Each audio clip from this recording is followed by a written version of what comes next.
here at Wrigley as we get ready for baseball. Mets and the Cubs coming up this afternoon. Time to send it downstairs in Taylor McGregor. Well, Boog, as we begin this broadcast, a lot of injury news. We want to get to Cade Horton, who had surgery yesterday in Dallas with Dr. Meister. When they were in there, they decided to do the full Tommy John surgery. So what that means for him, about 15 to 16 months before we see Cade Horton back in the major leagues, Boog. All right, so Horton done for the year, hoping to get Steele back maybe by June or thereabouts. And here today, it's the big righty Edward Cabrera on the mound. So Craig Counsell, the injuries mounting as he's dealing with all the pitching issues, and Cabrera finishing up his warm-up pitches. And this guy has really good stuff, just got to throw strikes.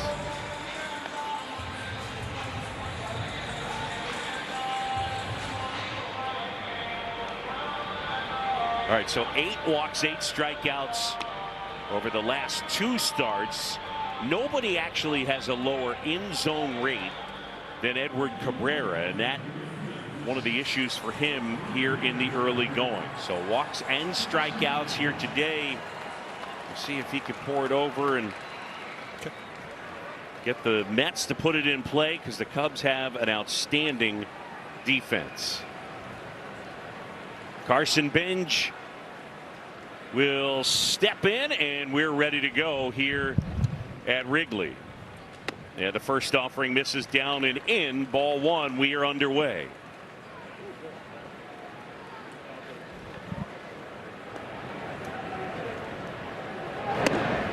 And that's in there for a strike. Now Cabrera, who has both fastballs, 4-seamer and a 2-seamer. He's kind of ditched the sinker a bit. A swing and a miss. That was the changeup. One of the things Craig Counsell talked about in our pregame meeting was just the idea that when he misses with the changeup, he's got to miss over the plate. Yeah, well, that's where he's going to get chase, right? When it's on the plate out of the hand and diving down below the knees, that's the chase pitch. When a hitter can read that pitch is off the plate out of the hand, he's not going to get the swing and miss. Certainly not as frequently. And first pitch strikes that game against the Angels, his debut as a Cub, was his best. Lined out to left, Happ is there to make the catch. So Cabrera gets the leadoff man as they shift things around. Bench in a leadoff spot, Lindor hitting third, and Bo Bichette will hit second. Just getting started here. Friday afternoon baseball here at Wrigley. Boog Sciambi, Jim DeShays, and Taylor McGregor. Hi, Boog. How are you doing? Good. How about you? Yeah, you all right over there? Yeah. We had a little technical issue, but clean that up. Crack staff. It's like when something goes wrong up here, it's like you know, a pit row. They just come in and fix it. Bang. In on his thumbs.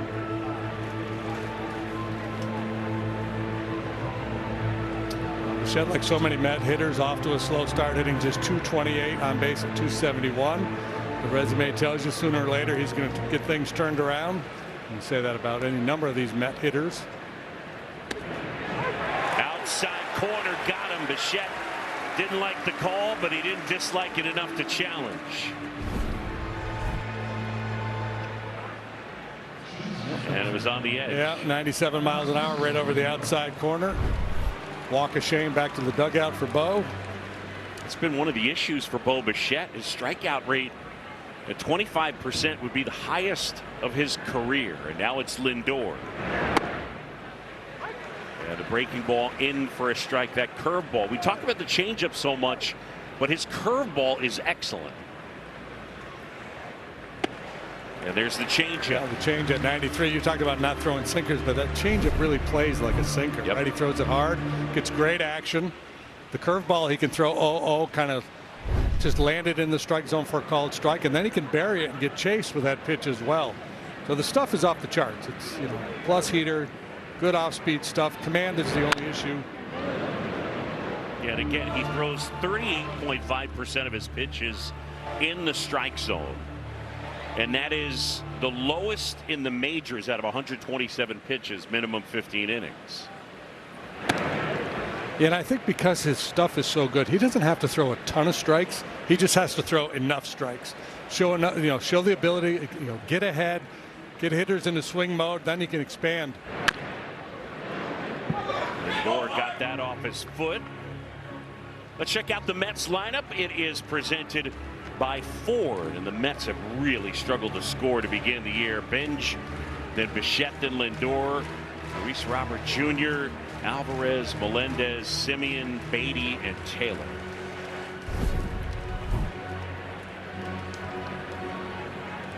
Well, Schinberger?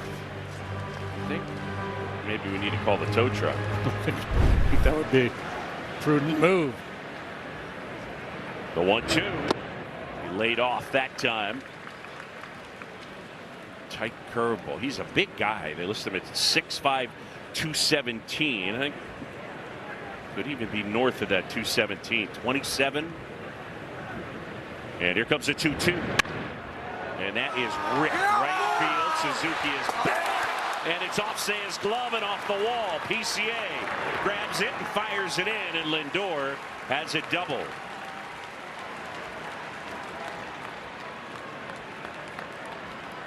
That was smoked.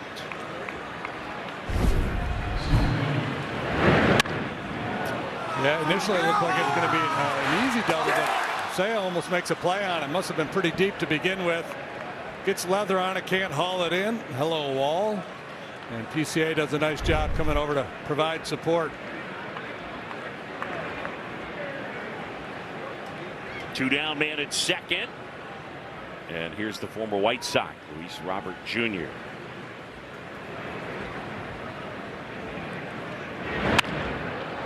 Fly ball to center. PCA coming on.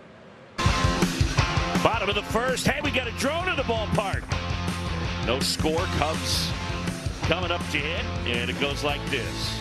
Nico, Bushy, and Bregman. Then half Suzuki by Esteros, Kelly, PCA, and Swanson. Nico Horner off to an excellent start. JD, we talked about it. Less or fewer ground balls and going up against the guy in Kodai Senga from Gamagori, Japan. 27% career strikeout rate. And it's that ghost forkball that is the real issue. That's the pitch. First offering a fastball, and that is in there. All right, so on Wednesday, Nico Horner, the first Cub with a homer, a steal, and 5 runs batted in out of the leadoff spot since Augie Gallen, September 12, 1935. Pretty good. Augie was a player.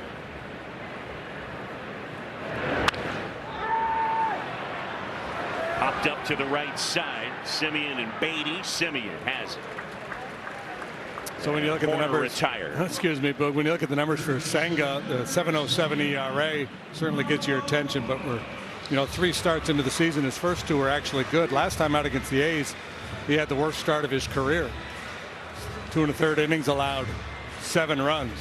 Stuff is still good. He's got a fastball, sits around 96. He's got that disappearing fork ball. He'll throw a cutter, a sweeper, maybe even a sinker just for fun. That one misses down and away.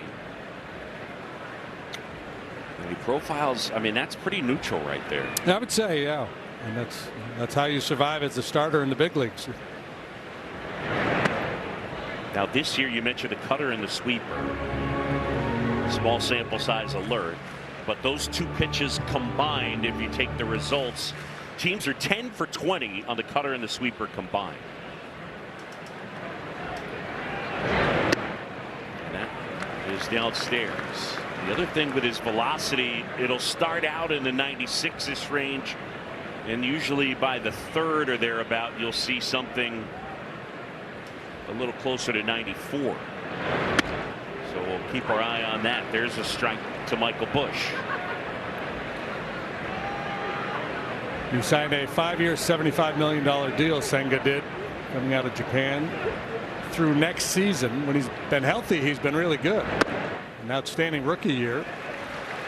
And a challenge here. Challenging the pitch. ABS challenge And it's brought to you by T-Mobile. It's a strike. New York has 2 challenges remaining. Todd Tischner, our plate umpire, and the crew chief.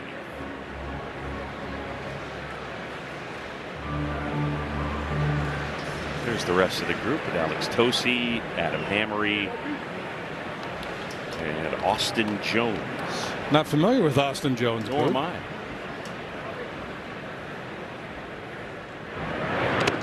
That one in the dirt, and it is ball 4. So Michael Busch will take his base.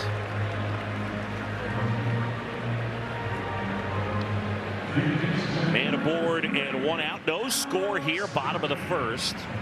And for the Cubs, it'll be Alex Bregman. See the overall numbers. He started to get it going. Still hit the ball on the ground a little too much. Line drive.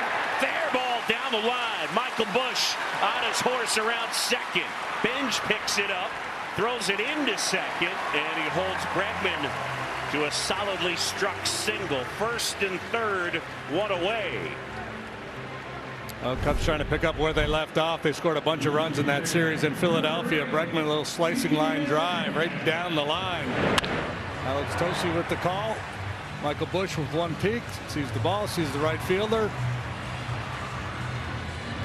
Waves himself over to third base. So Busch at third, Bregman at first, and now Ian Happ will have an opportunity to hit.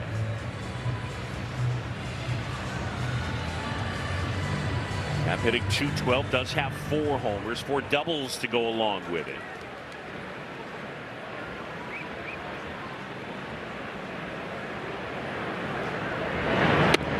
JD, in the last 14 games, Yep. the Cubs have only 1 first inning run. Craig Counsell's team was out there practicing that. They did work on their first inning execution. Yeah. Got here at, I want to say 7:30. They started doing that. Pitch a little bit low. You know, you think things would go well in the first inning because you have your best hitters up there. But, you know, it's the way it rolls sometimes, Boog.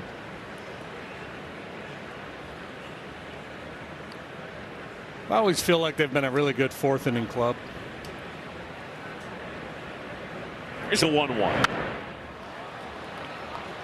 It feels like a hitter's day here today, doesn't it? It's warm, a little humidity. A breeze appears to be blowing out, if you believe the flags.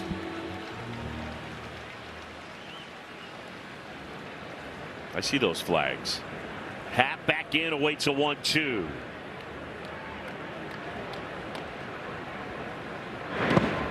And Ian wouldn't chase.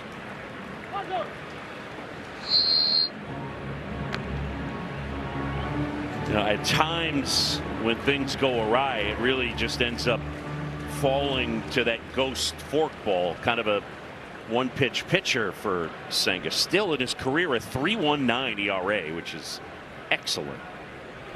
2-2 to Ian Happ. And a pitch. Swing and a miss.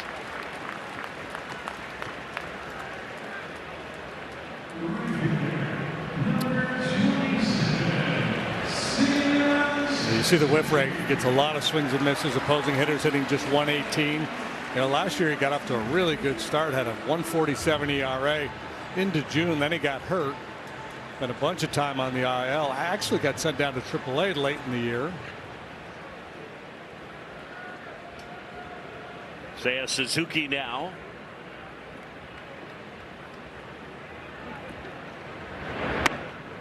And that's in for a strike. Little cutter to Seiya.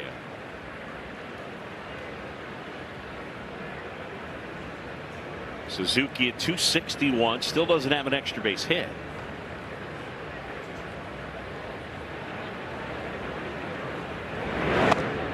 And that one is upstairs.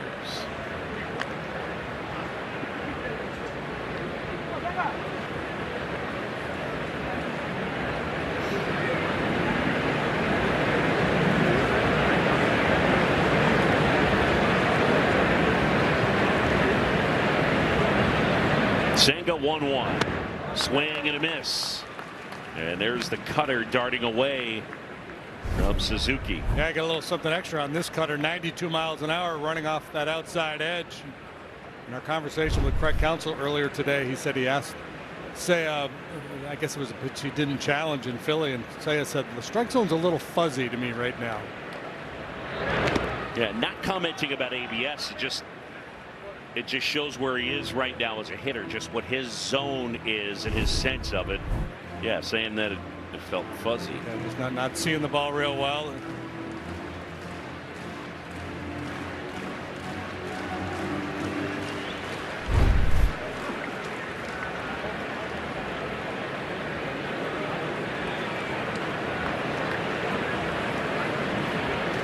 Sanger ready, 2-2. In the air, softly hit, right field, Benj. On a bounce, he trapped it. In to score is Michael Busch. Bregman to third. RBI single, and the Cubs have the lead, 1-0.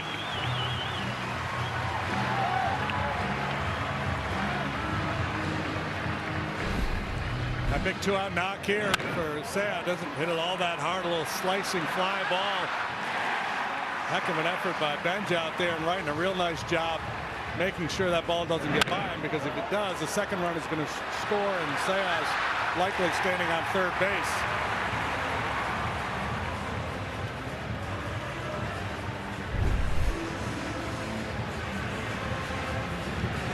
So Benj not quite able. Hey, you know, all that work they did today, first inning work, really paying off. No question. First one to Ballesteros. Lifted to left field. That one back some more. Gone into the basket. Ballesteros, a 3-run homer. It's 4-0. Mo homers.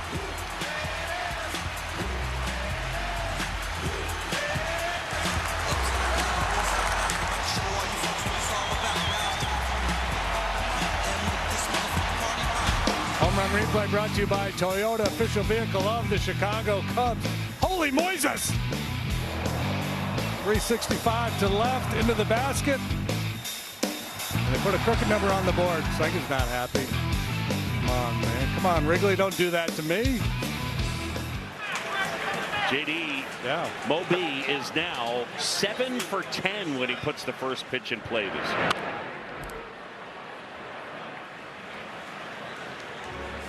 We say it all the time. We always comment on when a guy has a good long at bat. Well, that's a good at bat. He saw a lot of pitches. Sometimes it only takes one. You get something you like early, go ahead. Especially when you have the ability to hit the ball out of the ballpark. So Ballesteros wasting no time. Yeah, the Cubs have opened up a lead on the Mets and Kodai Senga. The Mets come in having lost 8 in a row. First 18 games, 4 runs. Today, 4 runs. That's the way baseball go.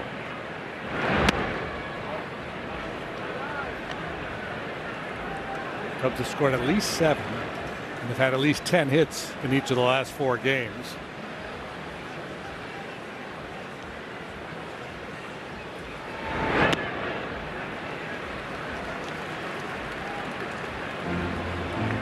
Three balls and a strike on Carson Kelly, whose season is off to a very good start, making excellent contact. The 3-1.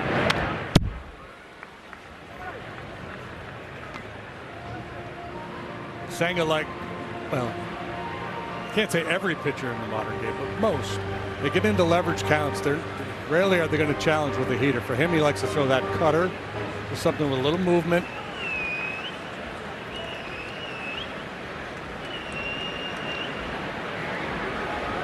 (3-2) in the air down the right side. Benj coming up and makes the catch. Kelly retired.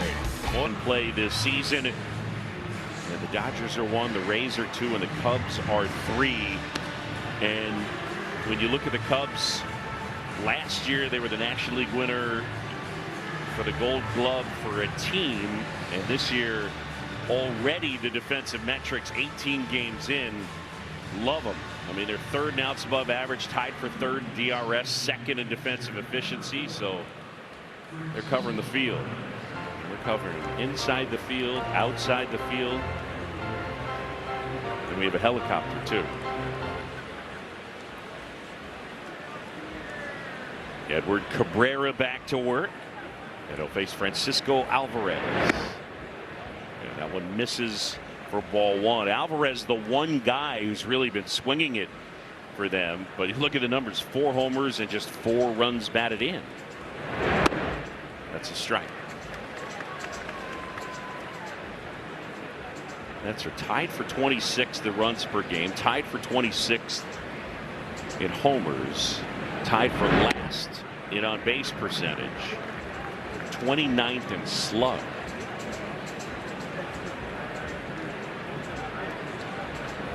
Now right now they don't have Juan Soto. Polanco's ailing. That's a strike. Alvarez thought it was a little bit low, not convinced he should challenge though. Yeah, it's been pretty bleak for the Metropolitans so far in the early going.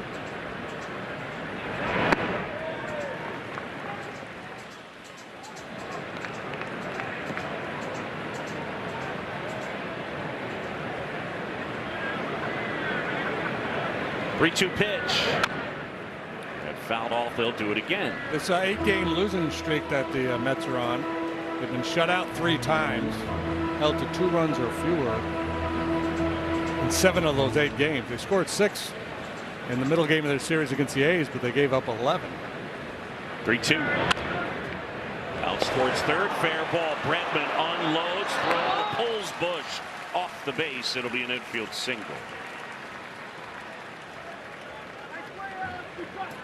Yeah, he had a fighting chance with Alvarez, the catcher, going down the line, but the throw off the mark. I mean, real nice play, kind of a desperation jump throw. Just trying to avoid the sack here. No intentional grounding, Boog. He was outside the hash mark, whatever that rule is. Right. Rule that I still don't understand. It was MJ Melendez.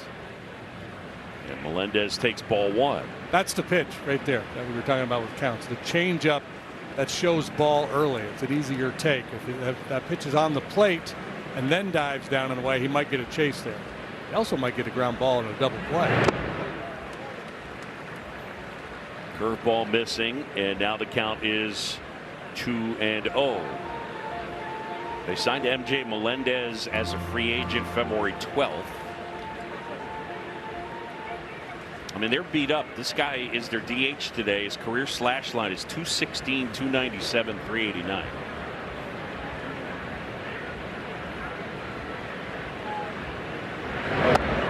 And that misses. Now 3-0.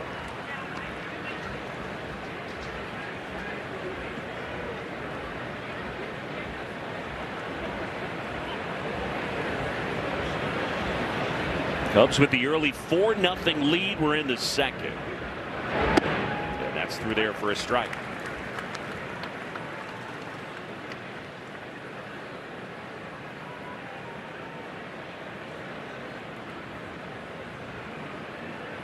Alvarez at first, nobody out.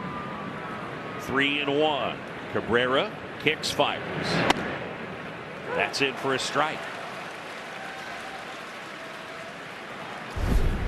Well, Melendez thought it was ball 4. And had he challenged, he would have been right.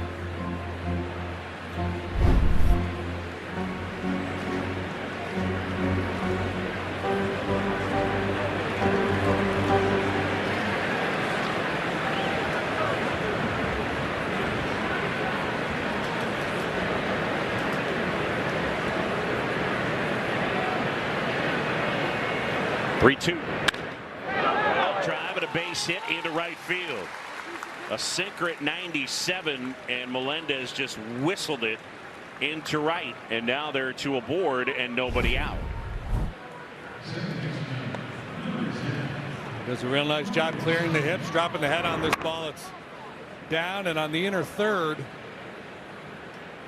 A little early trouble here for Cabrera. Mets have already hit 2 baseballs 105 and above. Marcus Semien here. Let's see if he can get something on the ground. First offering.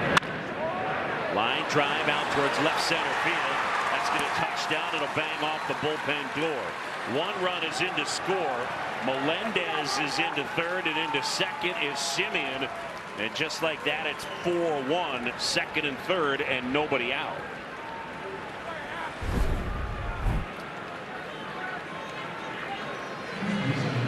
Like they were trying to run this ball in on his hands, and it's out over the plate. Semien first pitch swinging. Drives it all the way to the wall, and the Mets are in business here. 1 in, 2 in scoring position.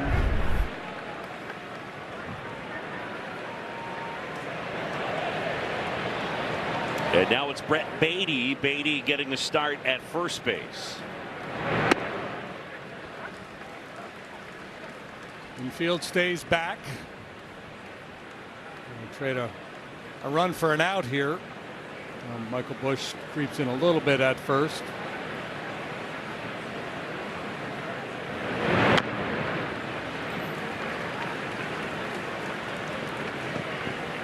Now if you're Cabrera, you're chasing a punch out. Trying to just keep this ball out of play. What do you want to do, Boog? High fastball maybe? Or go back to that changeup? What are you in the mood for? I want to bounce a breaking ball. Okay. There's the changeup, swing and a miss. And a strikeout for the first out of the inning. I think had you executed your breaking ball, you would have got him too. That's a big punch out for Cabrera. And it's his second. AbbVie and the Chicago Cubs are teaming up to strike out cancer. Roughly 241 Americans are diagnosed with cancer every hour. For each Cubs strikeout at Wrigley Field this season, AbbVie will donate $241 to Cubs charities. AbbVie, people, passion, possibilities. First one to Tyrone Taylor is low and away, ball 1.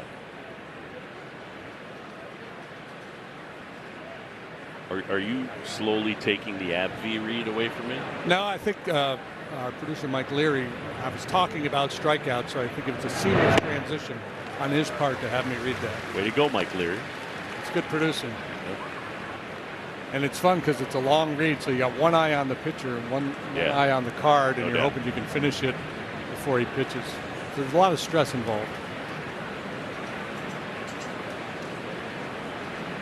The 1-1. Foul of third past Tim Leeper, who does the coaching down there. Gilbert Gomez is their first base coach. There's Gilbert. He's got all sorts of notes in his pocket. JD, special broadcast today. We have, I believe, 11 drones today. I think somewhere around that many. Yeah, we've got you covered, folks. Laced out into left center field, and that's off the top of the wall. PCA corrals it, throws it to second. Horner, tag out at second. 2 runs come in, but well done by PCA and Nico. Mets contemplating a challenge here. Man, we got a lot going on. Top of the second, already a 4-3 ball game. And Mets hitting some rockets in this inning off Cabrera. And more outstanding defense from PCA. Taylor can really run. And he bangs this ball off the wall, but Pete gets there in a hurry. Strong throw in, and then Nico hanging in there. I think he got him originally anyway. See, he's trying to do that swim move. Oh no, he got the bag first. And then he comes off. Oh man, I don't know. If I'm the Mets, I might take a look at that one. I think they just ran out of time. Left field, hat backing up some more. Ian wanders onto the track and he makes the catch. Run, it's 4-3, and PCA will come up to hit. 8-9-1. PCA, Swanson, and Horner. Senga to the plate. On the ground. Squirts out of the glove of Beatty. Gets it over to Senga. And there's one down. And time now to take one more look at that. Yeah, you tell yourself don't panic, but when PCA is going down the line, there's a tendency to rush. And ultimately, Beatty able to secure that one and get his man. Remember, Beatty, a third baseman by trade. He's played some second as well, but this year they're using him at first. They're using him in the outfield, and he's DH'd.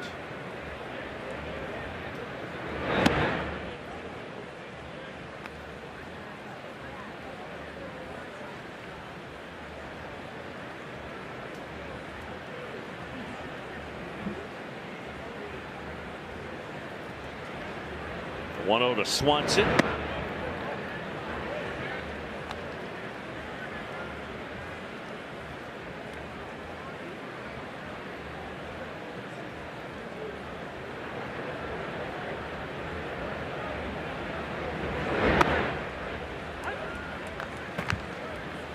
You know, Senga in Japan, he wore the number 41. And obviously, with the Mets, you can't have number 41. That's correct. Tom Seavers. Yep.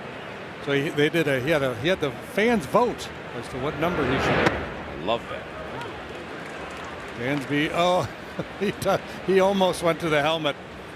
This is kind of a funny sequence, and this is what the hitters are up against, just trying to process all this information. He thought it was in. Look, he starts to go, and then he goes to the earpiece, and then he just adjusts his helmet. Yeah. It's kind of like when you see an umpire start to raise that right arm, and then they don't make the call. Yep. 2-2 inside.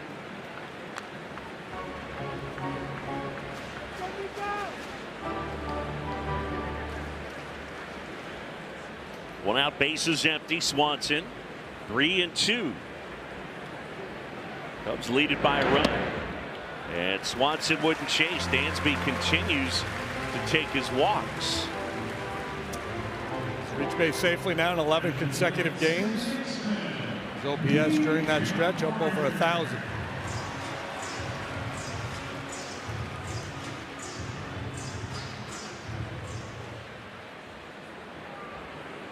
One down man at first, and it's Nico.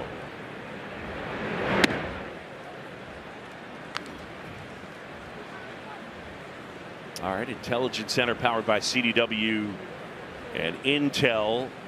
Leaders in wins above replacement, Walker, Pages, and then Horner in the National League among position players. Swing and a high fly ball drilled to left on its way out of here. Nico Horner stays red hot, and that's his third of the year. It is 6-3, and he smoked that. Greg Counsell telling us before the game that if you watch BP, Nico has as much power as anybody on our club. And he's starting to figure out how to turn that raw power into game power.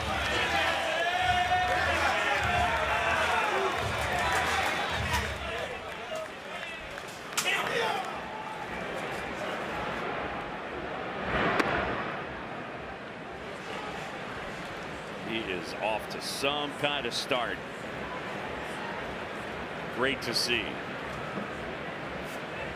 Made some mechanical tweaks. His stride just a little smaller.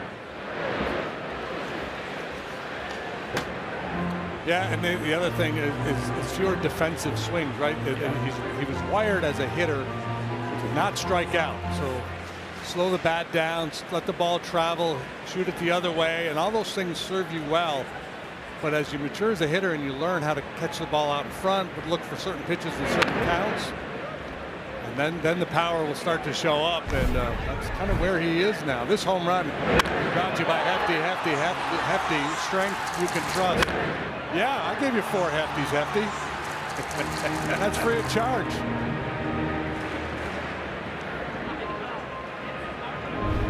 People's hands out there in the bleachers. Nico's knocked in, what, 10 in the last 3 games. Bush comes up empty. Out number 2. Yeah, I had a long talk with him about it, and he just mentioned, you know, there's that wiring in there to stay contact based. And then the other thing is, what are the cues you're going to use, the language, and what works for me? Like, some people want to say, take more chances. And just the phrasing that you put in your head, and how do you use it And it's that type of stuff that just, it takes time. Yeah. The longer you're in the league, the more you see the pitchers, you get a better sense of their stuff and how they're trying to attack you. Because he told me, he said, I don't want to be thinking I want to be bigger. Because that means, he said, for me, that I end up being sloppy. Swing gets a little too long, start to chase a little bit.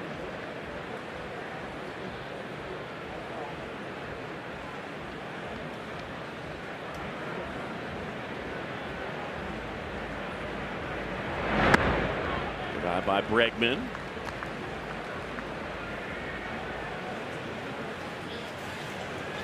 First two starts of the season for Senga went well, but last time out in here today, getting knocked around. Most RBIs from the leadoff spot. Nico's the guy. And again, the highlighted part, remember, he leads in RBI from the leadoff spot. He's only led off 13 times.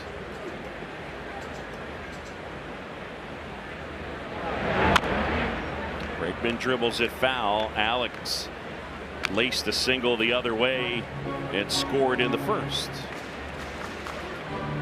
Well, you know, and so much of RBIs is a function of opportunity, right? You got to have people on base, and that's what's been going on with this Cubs lineup here. The guys at the bottom have been feeding the top lately. Why do you hate the RBI, JD? I don't hate it. I don't want to, you know, I don't want to oversell it. That's right. Taylor loves the RBI. That's in there. And Bregman has gone on strikes. Nico Horner unloads, third of the year. And the Cubs will send Bo Bichette to the plate. Bichette, then Lindor, and then Luis Robert.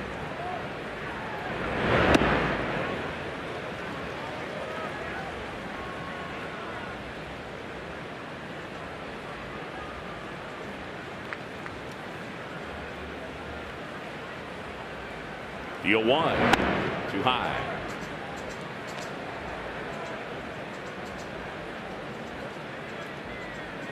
Cabrera celebrated a birthday a couple of days ago. 28, 29, something like that. Yeah, Monday. Did you get him anything? I didn't. I've been bad lately in terms of getting birthday presents. You? And just trying to come up with a good nickname. As you know, I'm torn between Big Nasty and Big Smooth. Yeah.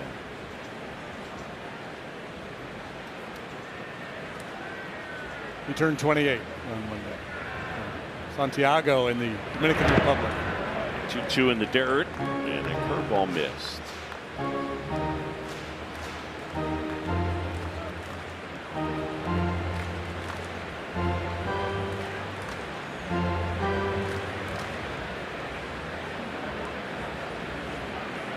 Three-two pitch, and it's sliced into right field for a base hit. Suzuki will pick it up, throw it in. Bichette a leadoff single.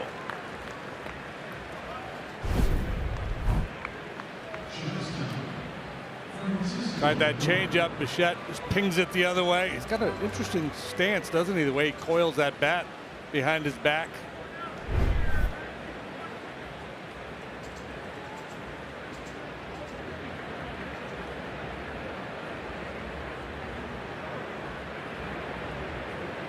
Lindor double his first time. Bounce to first, Bush up with it, grabs, throws to second. On to first, two. It's a double play.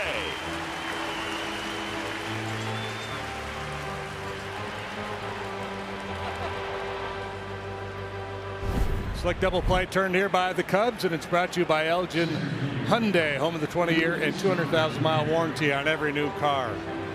JD is a right-handed first baseman. I think Michael Bush makes that play, that throw, as well as most anyone in the National League. The throw seemingly always accurate, makes good choices, I feel like. That's not so easy for a guy that spent the bulk of his pro career at third and at second. Broken bat, Bregman. And Cabrera uses the defense, breaks the bat, faces the minimum. Cubs, Moises Ballesteros. You know, JD, I was talking earlier about all the drones we have on the broadcast today. And one of the things, you know, you worry about it. So when we had our team meeting, because we have a team meeting every day, I said to the producer, Mike Leary, about our director, Mike Fox, don't let him go to you today. Because you know he's got all the planes and stuff, and he's just going to want to take all these beauty shots. And Mike Leary, you got stuff you need to execute. See, and then we got the helicopter too. Swing and a miss from Happ.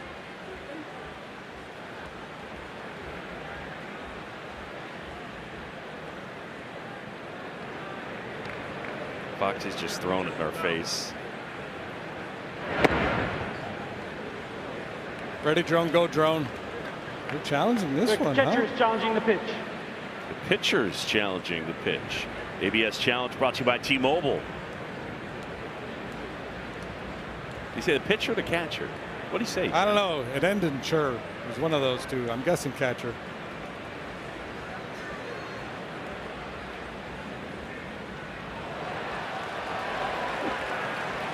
The pitch is a ball.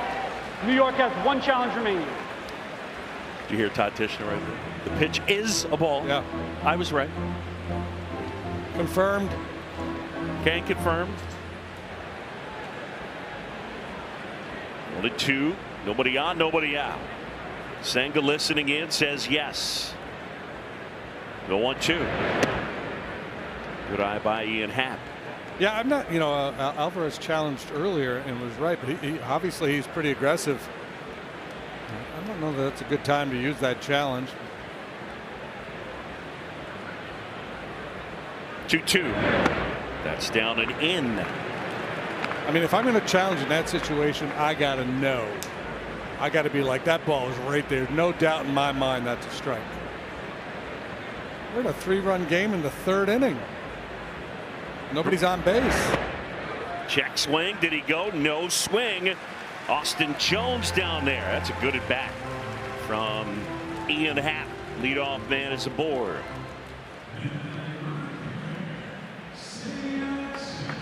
Last 4 games, Cubs offense really rolling. 16 extra base hits. The extra base hits and the walks are huge, and the batting average with Risp kind of the cherry on top.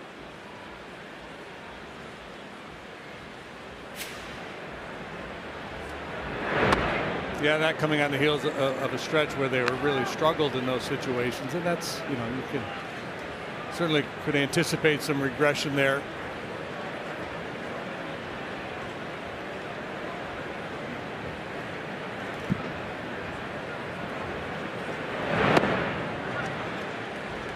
Suzuki now in an 0-2 hole.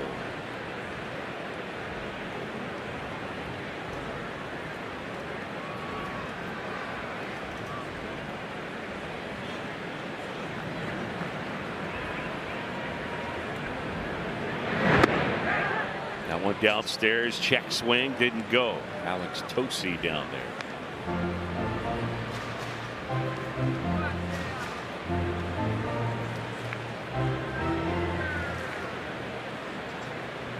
Kodai Senga, 33 years old, All-Star in 2023. Fly ball right field. Benj makes the grab, 1 away. This is the all-new 2026 Nissan Sentra. With the most standard features of any sedan in its class, it means you can have your cake and drive it too. Nissan, #1 in new vehicle quality. Now get a low $289 per month lease on Sentra. JD, I was talking to somebody about Kodai Senga, and one of the things that was mentioned is how much he tinkers. As Ballesteros swings through that. And the person told me that he fixates on the wrong stuff, and then what he thinks he's doing and what's actually going on in his delivery are different.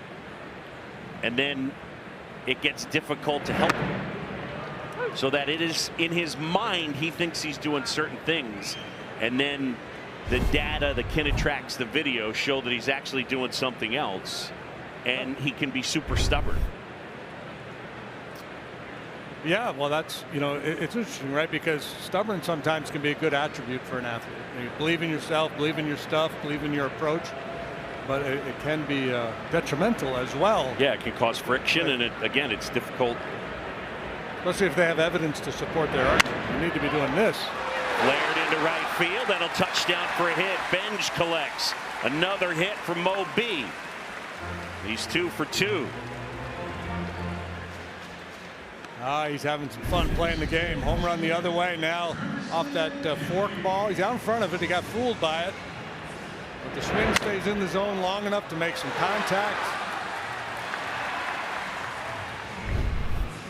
And now a visit to the mound for the Mets first-year pitching coach Justin Willard. Willard was the director of pitching with the Red Sox. JD, I got a note for you. Ready for this? Yeah, bring it on. Tell me if this surprises you, the actual number. But this is my nugget. And Jerry Willard, or Justin Willard, is in this group. In 2026, exactly 1/3 of all major league pitching coaches did not pitch professionally. The fact that they didn't pitch in the big leagues would not have surprised me, but the fact that they did not pitch professionally does surprise me. I mean, I know this, the game is trending that way. That's interesting. So 2 aboard and 1 out.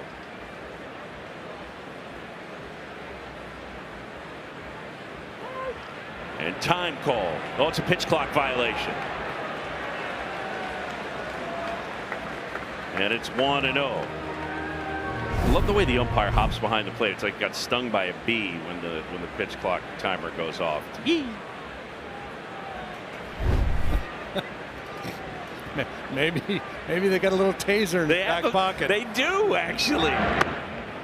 Pitch in for a strike. No, they have a buzzer on their belt. I don't think it's designed to electrocute them. But I think that there is some type of buzzing situation. In fact, I know there's some type of buzzing situation. Yeah. Whoop, whoop, whoop. On the ground to third. Bichette to second for 1. To first 2. Inning-ending double play. We'll head to the 4th. Cubs lead it.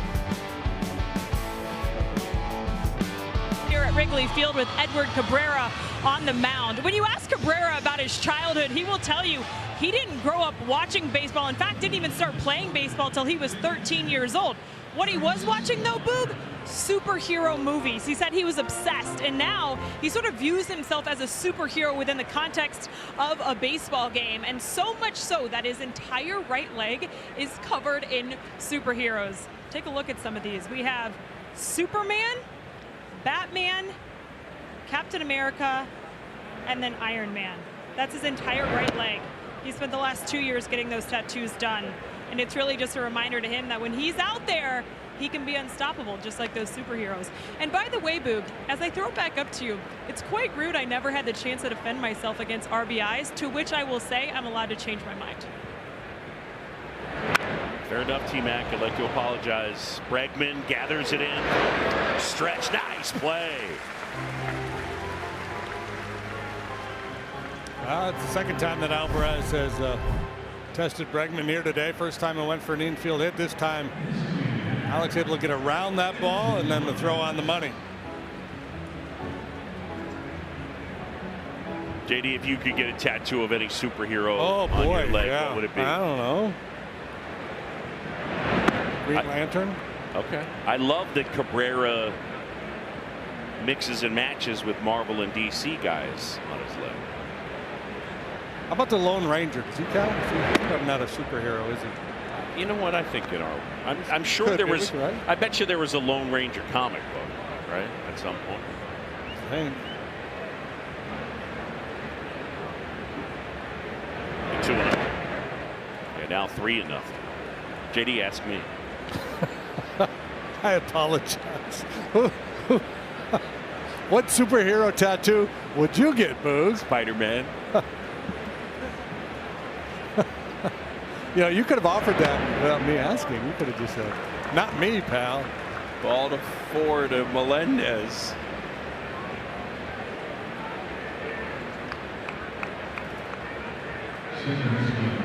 So you're just going to completely bypass, not ask me? That is. Don't. I didn't ask the girl. That is literally what I did. Right. All right, Taylor. If you could get a tattoo of any superhero, who would it be? Wonder Woman. There you go. Of course. How about the Human Torch? That guy, flame on. That'd be cool. Yeah, that guy's. I mean, what do you got to figure that his baseball savant page is all red, right? 0-1 to Simeon.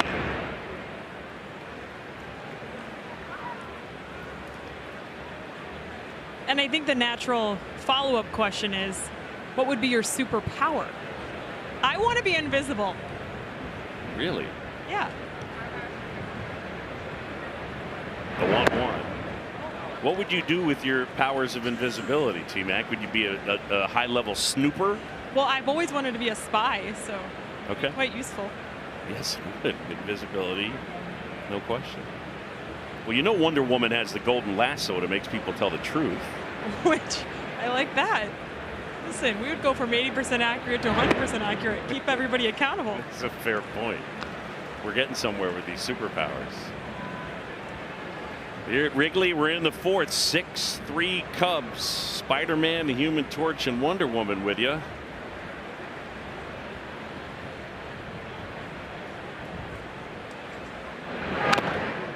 Fouled all. Ooh, I got a piece of Todd Tischner on the bounce.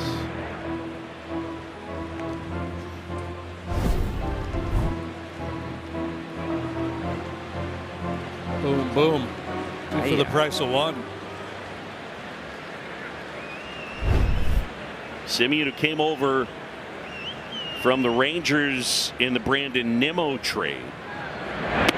Runner goes, pitch cut on and miss. Tag at second, got him. Strike him out, throw him out, and the inning is over.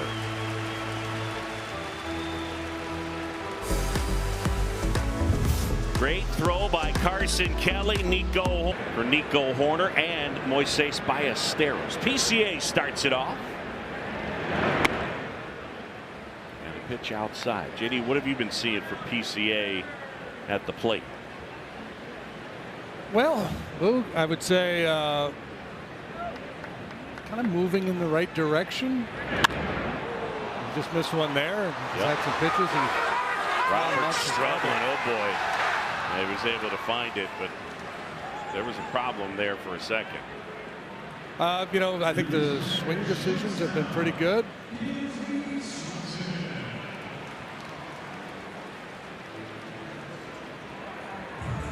PCA retired for out number 1, and it'll bring up Dansby Swanson.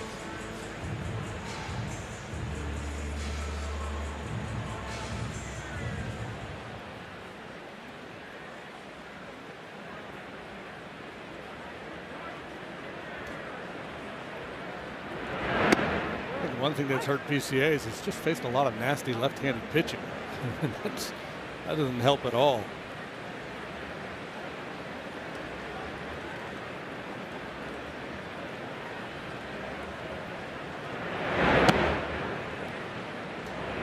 Yeah, you know they're going to have lefties to face him out of the pen, but when you go to Philadelphia and they start lefties 2 of 3, it makes it even harder.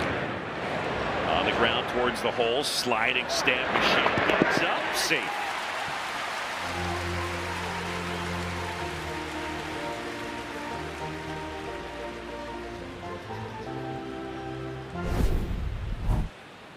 Bichette taking over at third base, shows good range here, quickly to his feet, but not quickly enough to get Dansby. Got himself an infield knock to go with a walk. That's going to do it. Carlos Mendoza out of the dugout, and we've got a pitching change. Brought to you by Lakeside Bank. Lakeside Bank, it's about time.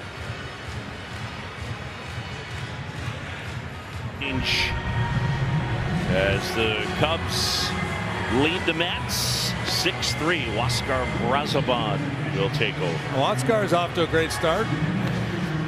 Given him nada so far. 8 1/3 innings through 7 appearances, an ERA of 0. Hasn't walked anybody. A bunch of ground balls. Real good changeup. How Far Did It Fly is brought to you by American Airlines, and we're focusing on Nico Horner, who went deep yet again. He's on a roll. 2-run shot. 392 feet. Score your next flight at AA.com. You playing the piano there around the basement?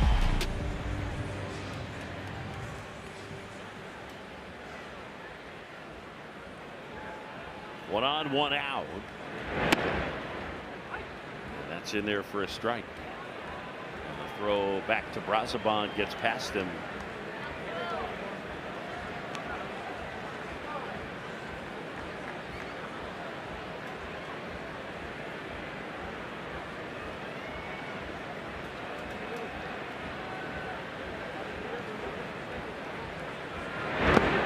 Swing and a miss. He likes his changeup, and for good reason. That's a nasty pitch.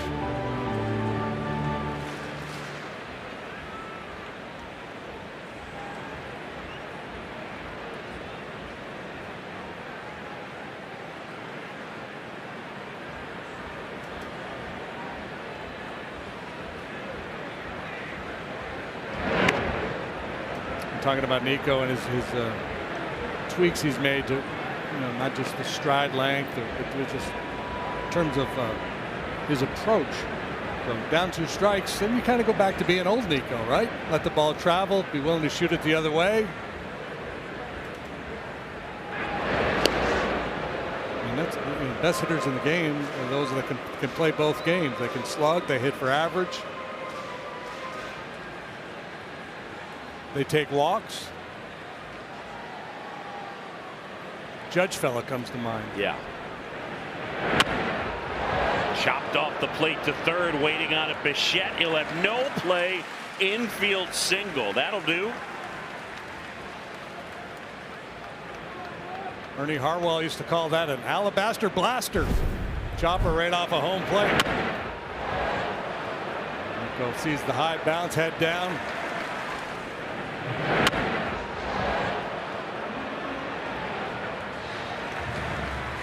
Nico gets high marks for his running form.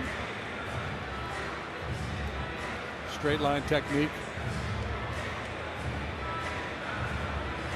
Is there anybody who's running form you're down on? I have to give it a more critical. Yeah. On the ground, off of the glove of the first baseman Beatty, redirects, and then the throw to second. And it looks like everybody's going to be safe. Yeah, throw pulled Lindor off the base. A good hustle by Nico to beat the play. Bushy's aboard.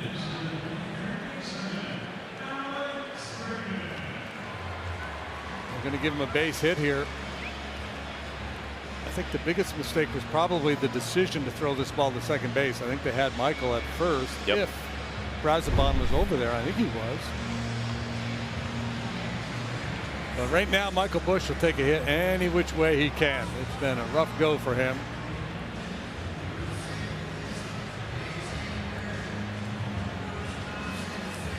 Hey folks, 2 more games this weekend with the Mets here, and tickets are still available. Cubs.com/tickets. Get yours today. Come out and enjoy some Cubs Mets. It's Bo Bichette on the left, Pete Crow Armstrong on the right.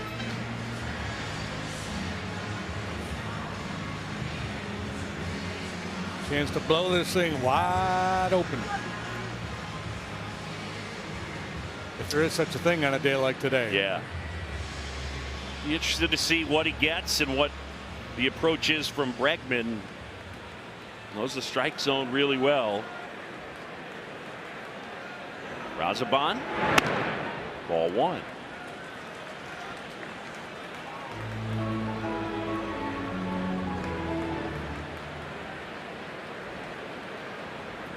Swanson at third, Horner at second, Busch at first. Swing and a miss.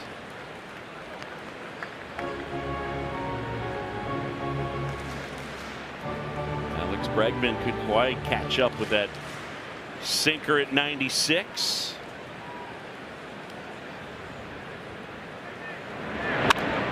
Line drive caught, and everybody scrambles back to their base. 2 down.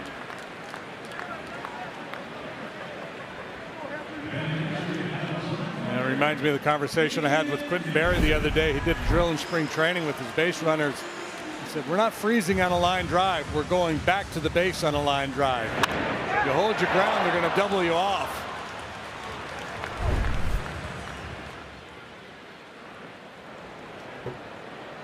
I hear you, Q. On the ground, Beatty kicks off of him.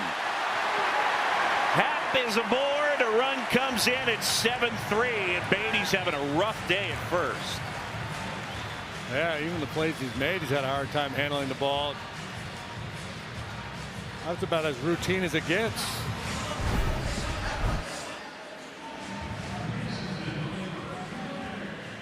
People in New York will be screaming, bring back the polar bear.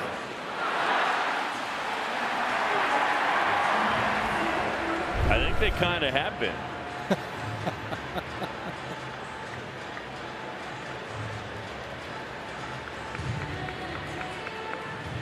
Well, for Carlos Mendoza, certainly feeling the heat. I mean, they've lost 8 straight, and you know how things are and can be in New York. Joel Sherman came up with this note. Joel Sherman, who writes for the New York Post. Last 10 years, 59 teams have started 7-12. 3 have made the playoffs. Doesn't mean they can't, just gives you an idea of what has taken place. Yeah. The one point I would make about this season is, I mean, close to a third of the teams in all of baseball had 6, 7, or 8 wins.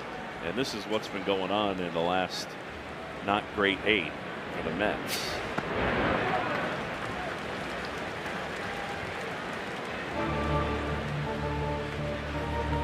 Obviously, Juan Soto being down is a big problem.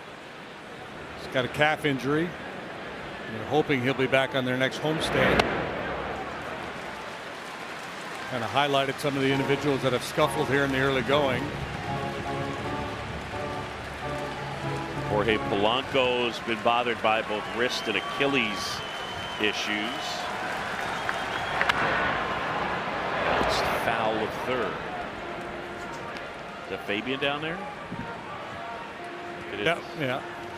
He's swaggy.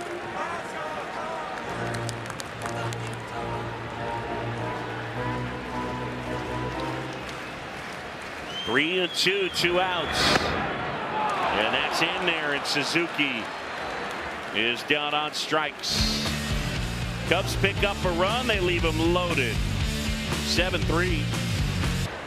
This is the class of 2026. It is senior ditch day for several high schools in the area, specifically New Trier, Lake Forest, Glenbrook North, which is the group I'm with, and then Glenbrook South. Now, what I've been told is this is a tradition that dates back to a lot of when these kids' parents were in high school, and it's something every single year they'll get together. I guess they did it via Instagram. Somebody posted today was the day they would all ditch class, so they all rode the train in together, and they're enjoying their senior ditch day here at the Cubs game. Now, the best part about all of this, I was like, okay, so the parents are involved, and most of their parents actually bought the tickets, so we're not condoning ditching, but if your parents consent, boog, maybe we are. What a tradition. We didn't do this at my high school, but I'm all for it. 120s on Friday, ditch school, and come to the Cubs game. I feel like I'm living in a movie. Yeah, it's called Ferris Bueller's Day Off. Yeah, because the one guy, Taylor, down to your left, has Cameron's Detroit Red Wings jersey on. Yeah, there's our guy. There's our guy. Now, if you'll remember, Glenbrook North, the school where our friends, the Pete Crow Armstrong group, they all went to Glenbrook North. Yeah. Jason Kipnis is. So they're all friends with those guys. DCA! DCA! DCA! He just waved. So this is what we got out here. An awesome Friday, senior ditch day. We're taking in They want me to say Glenbrook North is better, but you know, we're unbiased. Swing and a miss, and Cabrera able to get Taylor 2 down. So strikeout number 4 for Cabrera here this afternoon, starting to settle in. Well, it's so far been a tough day to pitch. 10 runs, 14 hits in this ball game already as the Mets bat here in the top of the 5th. Cubs up 7-3. And right there, Carson Benj went too far. It's 0-1. Benj 0 for 2. He's lined to left. And he's also flied to left. The Mets' #1 prospect going into the year, number 13 overall in baseball. He's only played 50-some games above A ball. He had a tremendous spring training, giving him an opportunity to get his feet wet here at the big league level.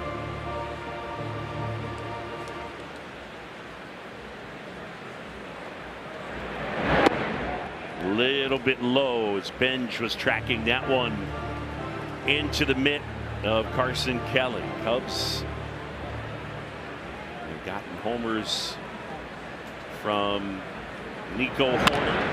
That one back up the middle, and it gets through, and it knocked Cabrera down. Let's make sure that Edward is all right. Kind of grimacing a little bit, but I mean, 6 feet 5 inches. There's a little bit of like timber. Well, it looked like he was kind of losing his balance to begin with, and finished his delivery.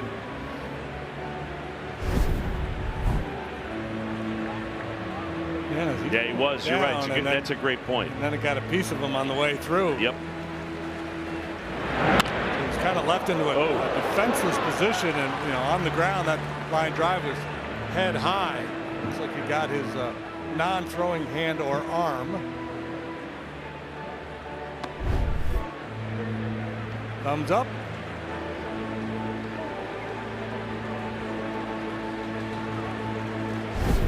One more peek at it.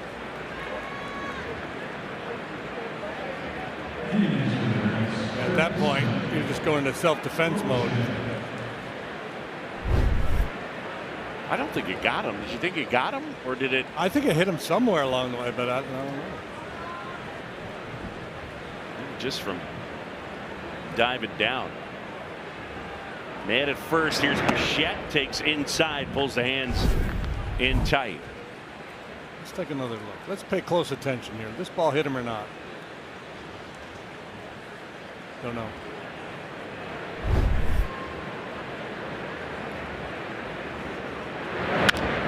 Bichette hits it hard. Ah, what a play, Nico. On a hop, gets up, throws him out. Last year's Gold Glover in the National League, and he's having a day. Nico steals a hit from Dante Bichette Jr. Bo Bichette. Either way. Little love from Edward Cabrera. Great stuff. What a play by Nico, going full-on Superman layout. Matt Shaw is going to hit in this spot as Sean Manaea comes on. The veteran left-hander has pitched 4 times to a 2.25 ERA. That's flared down the line. Foul.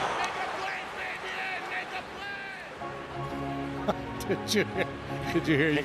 Make a play, Fabian? Yeah, some fan down there. We picked him up on our field mic. I mean, leave him alone. He's got a stool he's got to pick up.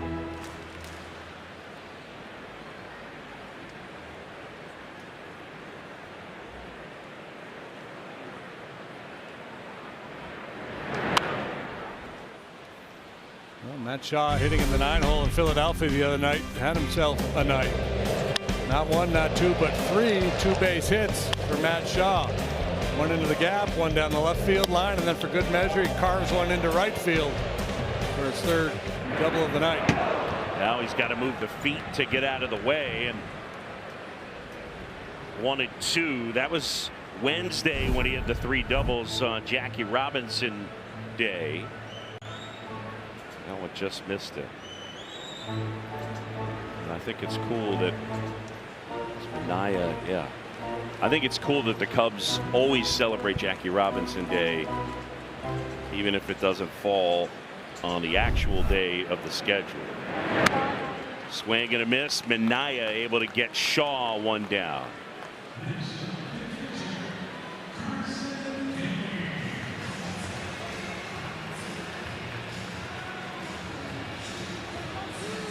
Wrigley Field, the lone remaining ballpark where Jackie Robinson actually played. That's right.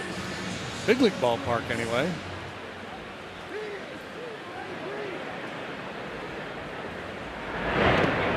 Pitch in the dirt to Carson Kelly, who has flied to right and wrapped into a double play. Cubs lead it by the count of 7-3.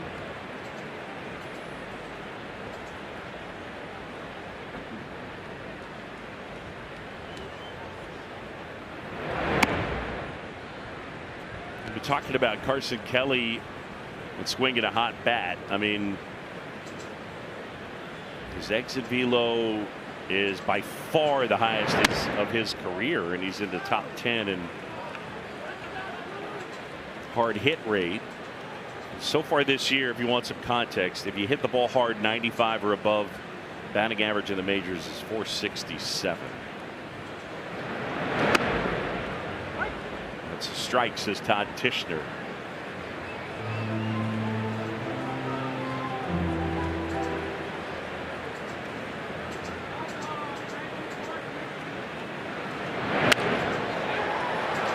Flared into right field. Benj dives and he steals a hit from Carson Kelly. And Minaya loving it.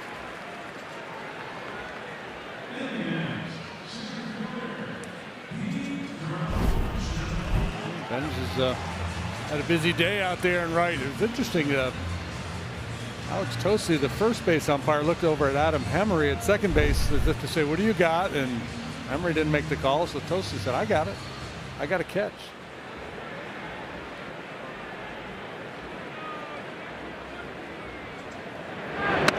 JD, what do you make of Carson on Carson crime there? What's Carson on Carson crime?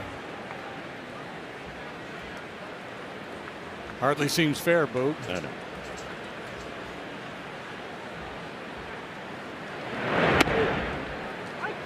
Strike 2.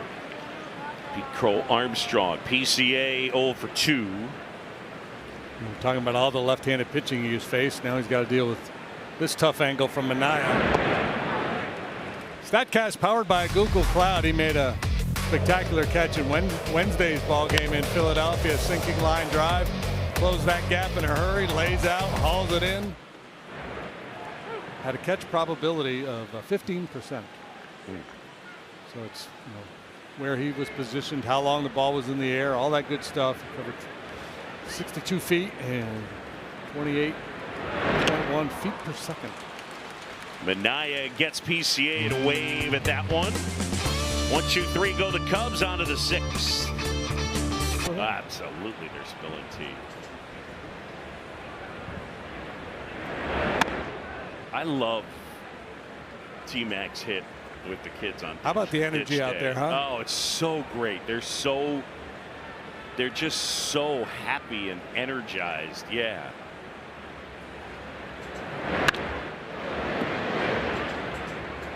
I mean, they're not the only one skipping school.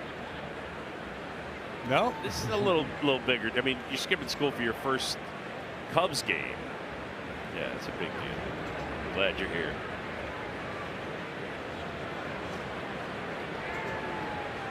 Absolutely perfect day. Cubs led it early 4-0. Now lead 7-3. And a good changeup right there. And it's 1-2. And they picked a beauty of a day, man. Gorgeous here today. In the air, right field. Seiya waits for it to come down. JD, you want to play mound ball? Dying to. Time to play mound ball. It's presented by Tasty Trade. If the ball stayed on the mound, Cubs season ticket holder Susan Geithner would have won the $1,000 Tasty Trade jackpot. Unfortunately, it did not. Tasty Trade, stocks, options, futures, and crypto. Take it up with Todd Tishner, Susan.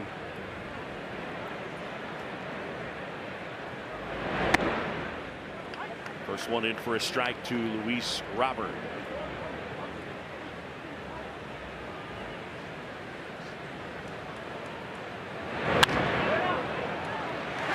Nico makes the catch out of the air. And there's 2 down.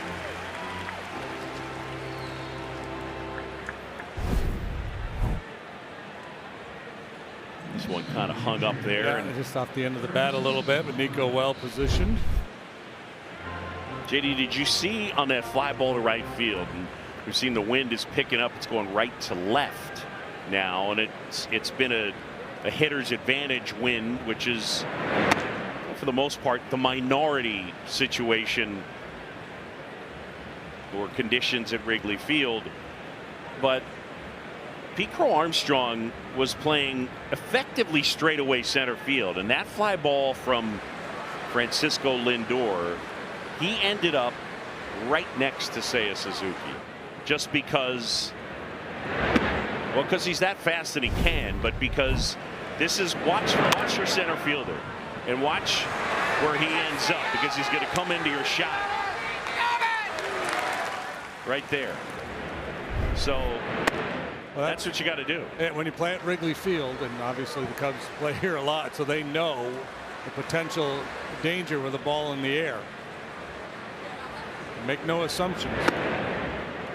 3-0 in for a strike to Alvarez, who has reached on an infield single and scored, and he is grounded to third. And that's ball 4.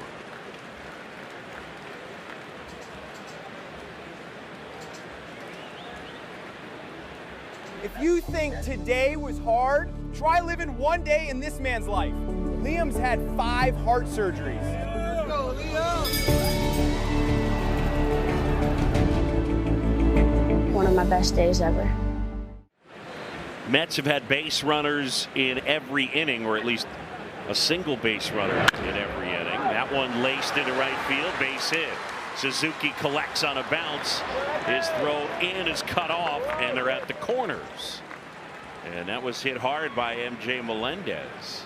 Yeah, he's had 2 real good swings here this afternoon. 2 line drive singles plus a walk, so he's doing his piece. It's the changeup.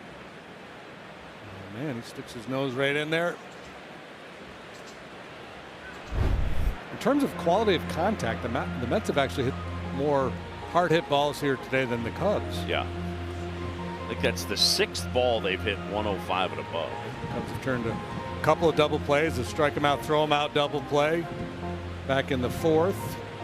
3-6-3 double play in the 3rd to help Edwards' cause here this afternoon. Been able to keep the ball in the ballpark. That's obviously valuable on a day like today, the way the wind is blowing.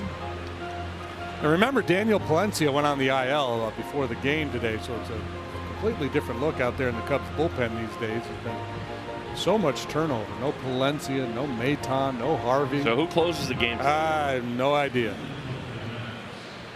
I think it depends on matchups. I think if you're looking for leverage guys at the end, I'm guessing Thielbar and Brown.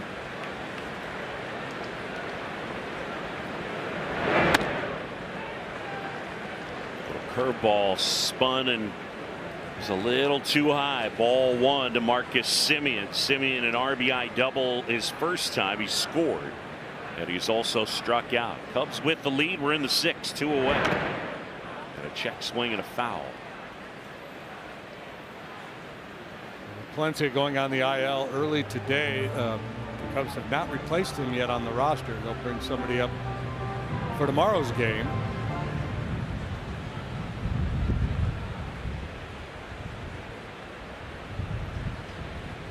Had a little wiggle room because of the off day yesterday.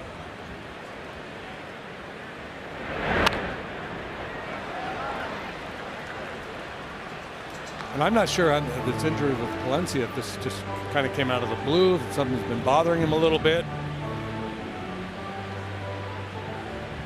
It's an oblique, left oblique, and obliques tend to linger. 2 outs, man at first. Cabrera 1-2.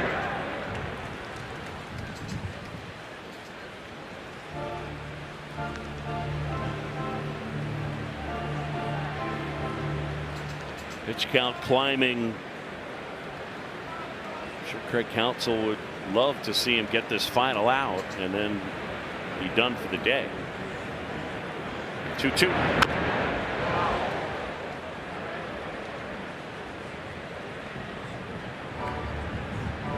I also feel like there are stretches where he gets an inordinate amount of foul ball. Well, I was just thinking it's interesting that a pitcher pitches inside with the changeup, trying to jam guys with the changeup, but he throws it so hard. The last one was 93 miles per hour. Big spot right here. Alvarez at third, Melendez at first, 2 down. 2-2 to Simeon. He spoiled that one.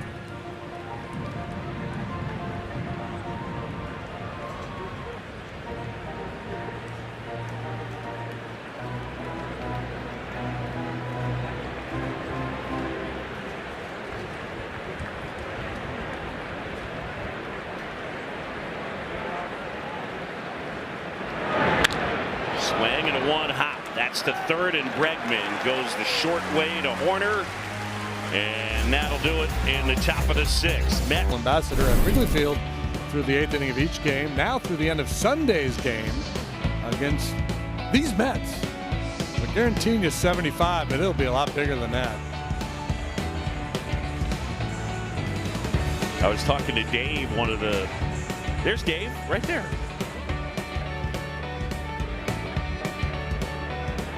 I was asking him what's the most tickets that he'd ever sold in a single day. I think he told me 5,000. That's a lot of tickets. Swing and a miss from Dansby Swanson.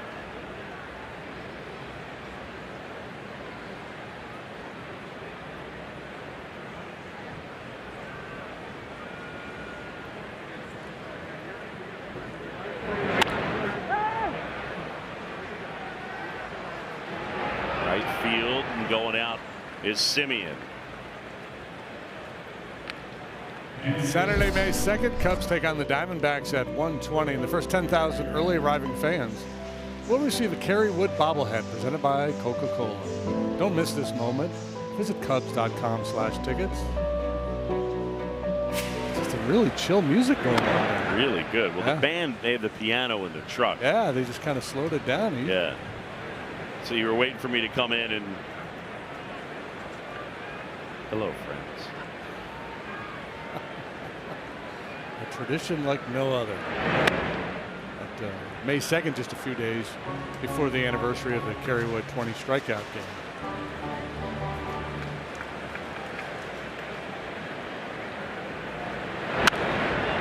We were fouls it away. The other day in Philadelphia. Shota Imanaga generated, was it 26 swings and misses? I don't know, some big number. The most in Major League Baseball this year. I'm curious how many swings and misses he had on in his 20 strikeout game. What do you think? I don't know. I'm just assuming it's a big number.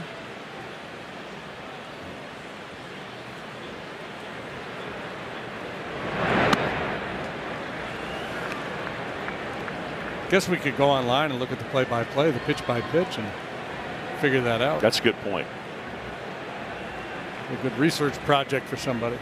That game, the Kerry Wood 20 strikeout game, has the highest game score in the history of baseball. That's the Bill James game score formula. Yep. What's your highest game score? I don't know. We need to find that. On On the ground towards the hole, through the hole, and another hit for Nico Horner. JD, he's good. Yeah, he's good and he's feeling it. Got it going on. Third hit of the day. Just waits on that sweeper.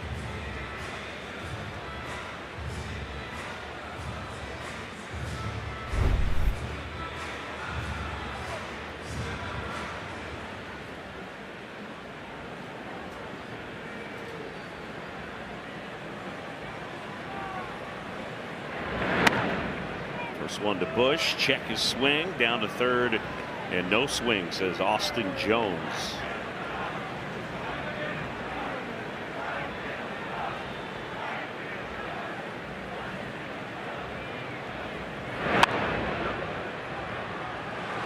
Popped up.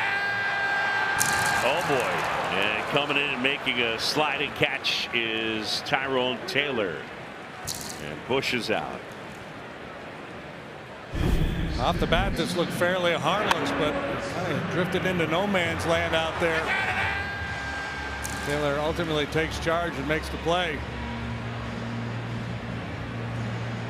Michael Bush continues to have a tough time. I mean, there's no other way really to put it. He's kind of came into the game hitting 148, and this is not a hitting it hard bad luck situation, you know. Yeah, and you know it's bad. The other night his final at bat in Philly was against a position player, Dylan Moore, and if he grounded out or popped up or something. So the frustration level has to be just sky high for Bushy. He'll be all right. We're gonna figure it out. Two down. Bregman 1 for 3 with a single. Corners at first. Cubs up 7-3. We're in the 6th. Minaya.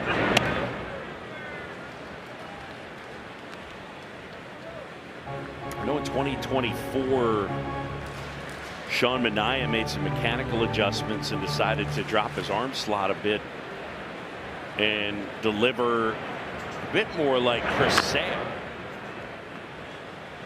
And I'm not sure whether he still does it, but he used to, in an effort to get that crossfire motion, JD. Yeah. He would warm up in the bullpen standing on one mound while the catcher was catching at the other plate. Popped up right side. Beatty. Simeon has it. And that is out number 3.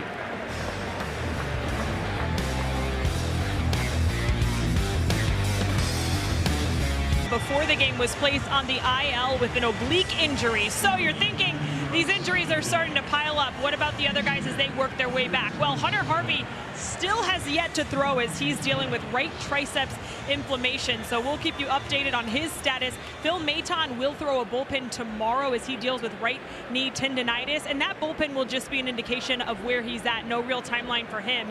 As for the starters, Matthew Boyd pitched in a rehab assignment yesterday. Assuming everything checks out well with his recovery, he will pitch on Wednesday. But Boo, quickly back to the bullpen. The real issue right now is that all of the injuries have come to right-handed pitchers. So the Cubs currently carrying 5 lefties, and Craig Counsell just not able to play the matchups like he would want to at this point. Yeah, no doubt. And I mean, I think it's the combo. There's no question that it's all righties. It's also, I think, at least in terms of Maton and Palencia, arguably his top 2 leverage guys. Yeah. I mean, you're going to have to piece it together here, and an opportunity for some of these guys to step up. And Riley Martin. Bunted towards third. Bregman fires out. Nice play. Taylor hustling down the line. Yeah, it's part of the toolkit for Tyrone Taylor. He's a good bunter, has good speed, so you have to be aware of the potential for that. Bregman charges aggressively but under control. He'll get credited for a sacrifice there, but he wanted more. He pick and knock. I really hate that. Bunting for a hit, getting a sacrifice? Yes. Can I tell you why? Sure. Because The official scorers are asked to make judgments all the time. Yeah. And so you're going to guess on his intent. You're never going to know. Yeah. But the way he tried to bunt, you think he was trying to bunt for a hit or was he trying to bunt for a sacrifice? I feel like most of the time it's pretty clear. Yeah. He was not giving himself up there. No. But I do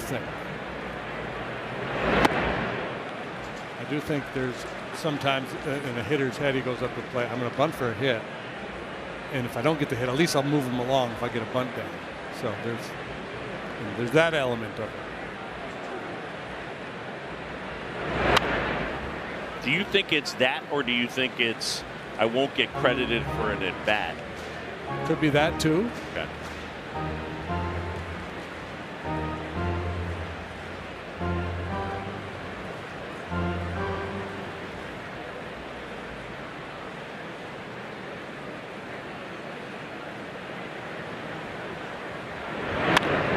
The one thing I'm not sure if I'm Carlos Mendoza, and he knows his team and his guys know their game better than I do.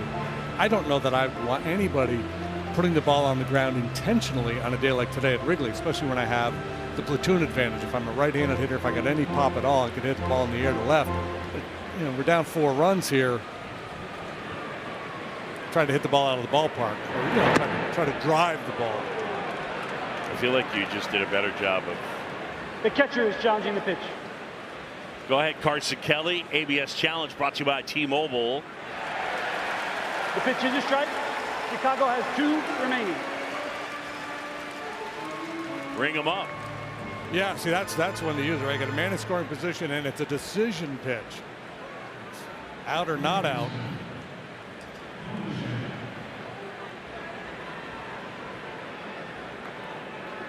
Anyway, we were talking about the bullpen issues that the Cubs have with all these injuries and how it's an opportunity for some guys to step up. Riley Martin, albeit very limited samples, looked pretty darn good so far. He's flashing a 97-mile-an-hour fastball the other day. When you look at his minor league numbers, huge strikeout numbers throughout his minor league career. Yep. Big strikeout numbers in college. A couple other notes.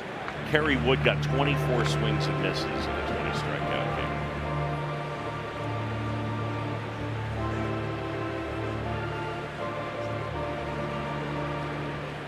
JD, I called Bo Bichette Dante Bichette Jr.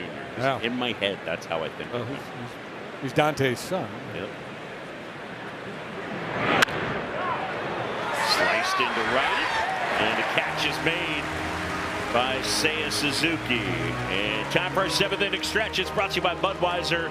This Bud's for you. Today's guest conductors for Take Me Out to the Ball Game: Jackie Robinson Scholars, Ariana McGee, and Nyla Withersby. All right, Cubs fans, let me hear ya. A 1, a 2, a 3. Take me out to the ball game. Take me out to the crowd. Buy me some peanuts and Cracker Jacks.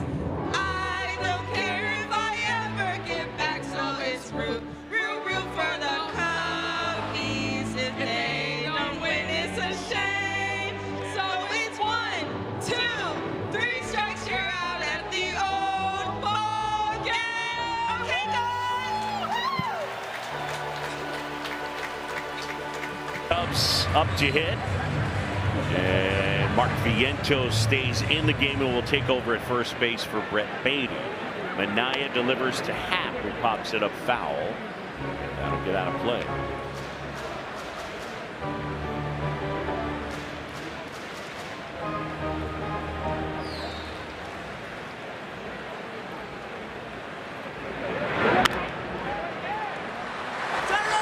In the air out towards left center. And Tyrone Taylor makes the grab. Time for our Infinity cutting edge moment. Experience their luxury SUVs today. And well, the Cubs delivering early as they got the big 2-run homer from Moises Ballesteros.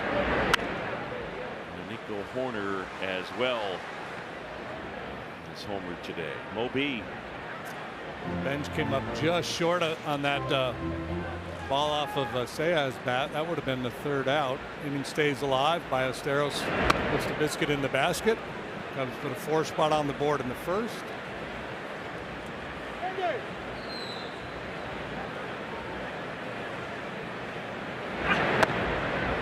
It'll be a game of what ifs and oh so close.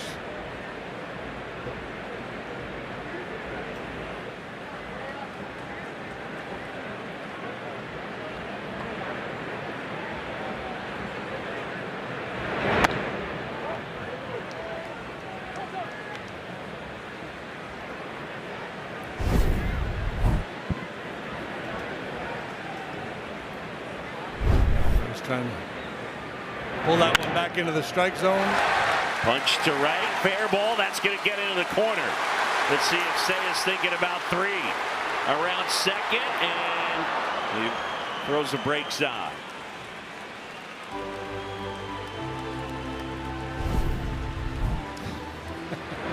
Yeah, well, you know, this is where you're going to get triples in this ballpark, rolling all the way into the corner in deep right field, the biggest corners in all of Major League Baseball.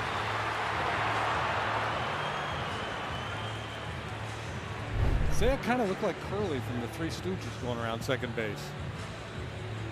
Can you explain that to our audience, please? Doing the Curly shuffle. You're going to have to Google it. You're not even going to do a sound effect for people. Fly ball right field. This is well struck. That's back off the wall.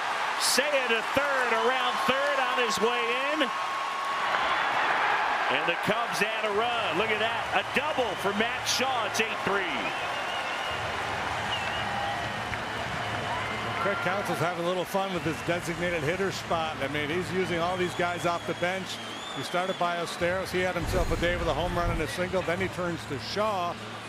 And he delivers yet another 2-base hit. Insurance runs are brought to you by Gallagher, your trusted insurance broker, people's strategy partner. Just missed a long ball. They'll settle for 2. And an RBI as Suzuki cruises on home.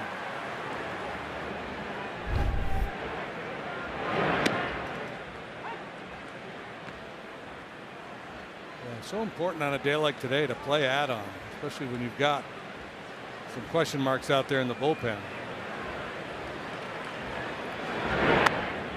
Last 6 at bats for Matt Shaw. He's got 4 doubles.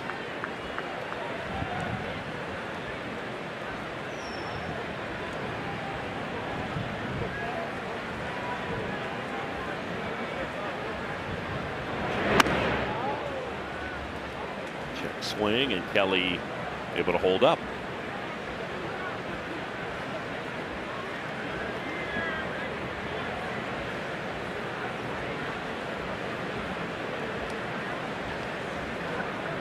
The 2-1. Up the middle. Backhand, jump throw, tag, safe. And Kelly back to the base.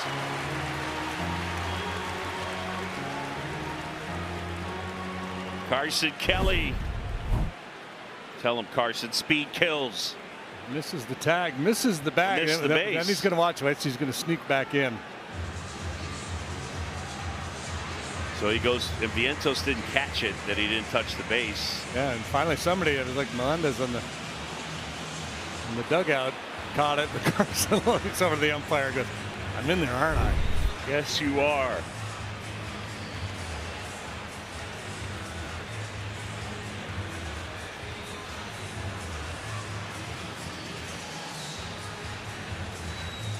So 1st and 3rd. Justin Willard has his say.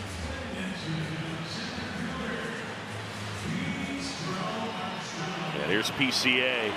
Yeah, well, this is at times default safety squeeze situation, right? With the guy with his speed in the box, runners on 1st and 3rd and 1 out, left on left. Speed down there at 3rd base. Bo Bichette creeping in. Pete shows bunt, takes ball 1. As the 3rd baseman comes in, the base runner at 3rd can just kind of follow him down the line. It wouldn't would take a great bunt to score that run.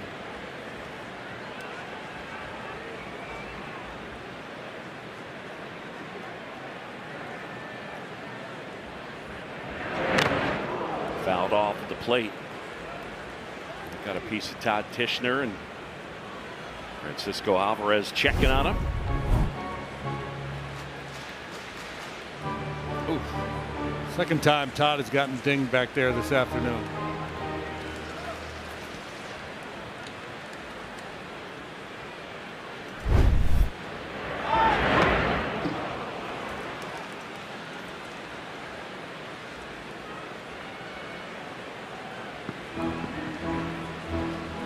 The idea was good, just wasn't able to get the bunt down.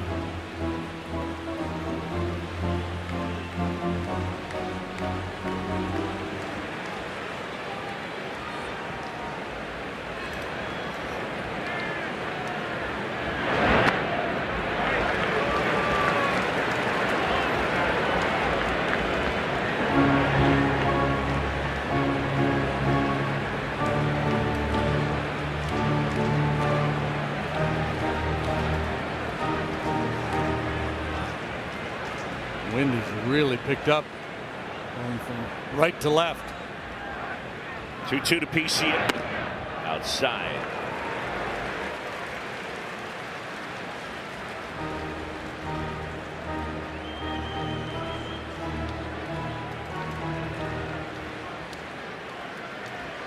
One out. They're at the corners. Cubs up 8-3. Time call.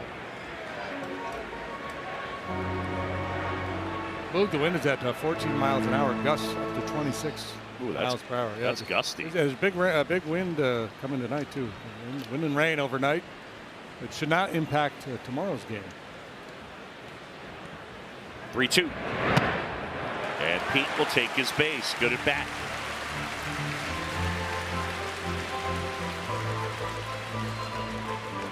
And now it'll be Dansby Swanson.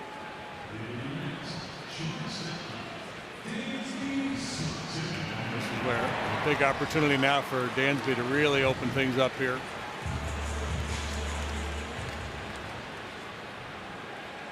He's homered in 3 of the last 4 ball games. There's a strike.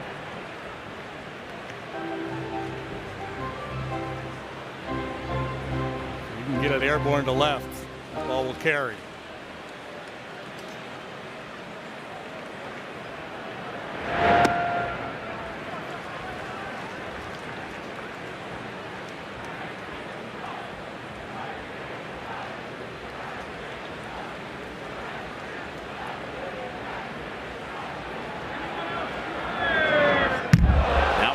Way to the backstop, and streaking home is Shaw, and the Cubs add on. It's now 9-3.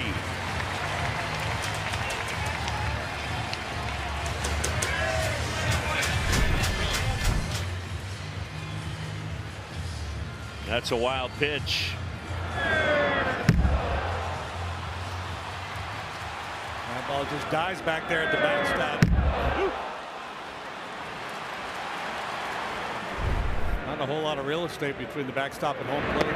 We've seen balls come off the bricks back there directly back to the catcher.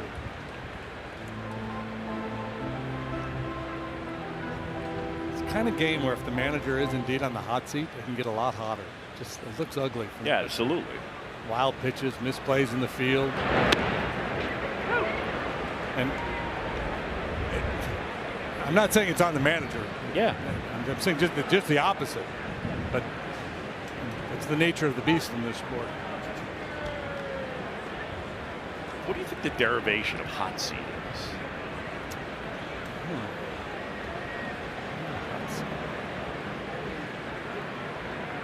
Would anybody ever actually sit on a hot seat?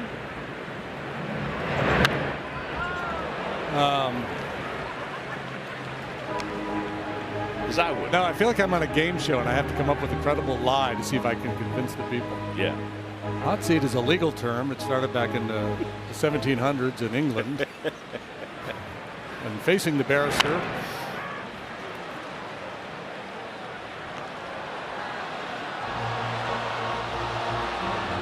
Oh, I know what it was. It's the Salem witch trials. If you were guilty, they just torched you. Yeah. Seat wasn't the only thing that was hot then. Fly ball left field. Taylor coming on, makes the catch. Tagging from third is Carson Kelly, and he will score. Racing to third is Pete Crow Armstrong. Sac fly, Dansby Swanson, and it's 10-3.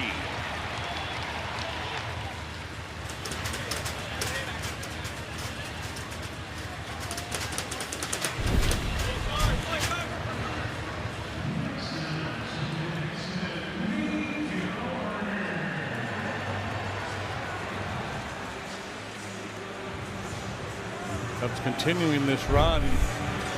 Just outstanding at-bats up and down the lineup.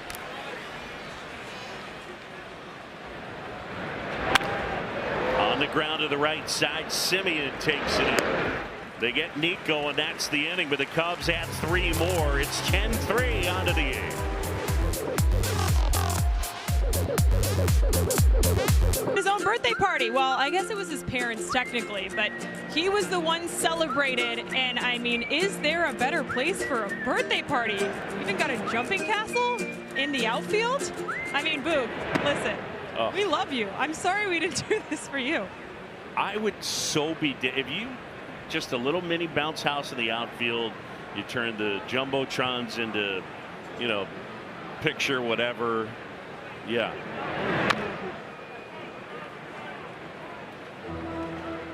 JD, would you ever, you and Lori ever do that? You get a bounce house for the girls when you were in Houston? No, we never did do the bounce house birthday. It's nothing like a good bounce house.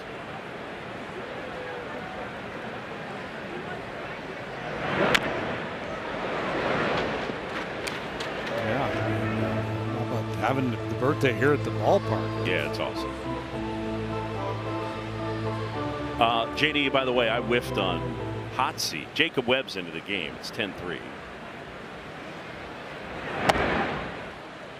And the real obvious one, it's the electric chairs. Yeah. Well, I whiffed on that too. Yeah. T-Mac kind of scolded me on that, deservedly so.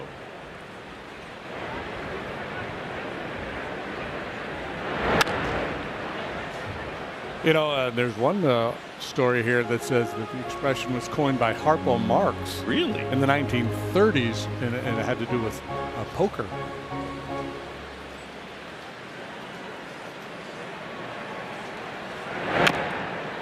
Tapped foul. I also, JD, I know that when you debuted back in, what was it, 85?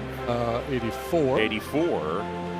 Young Jim DeShays was described as having a hot seat. On the hot seat. There were many things I was described as, but that was not one of them. It's one of those you can just walk it right up to the line.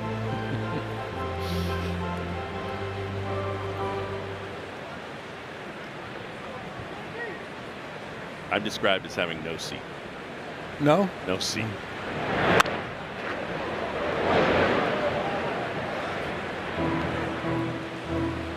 Well, we could probably fix that.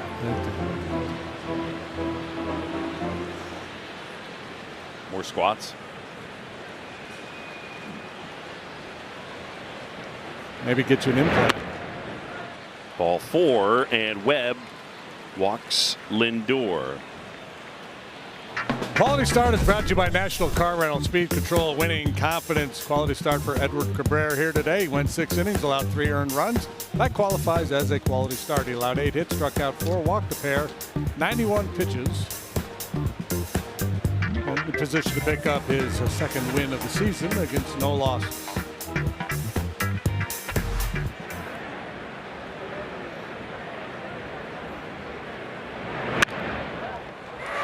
That one is off the glove of Bush, and then redirects, and safe at first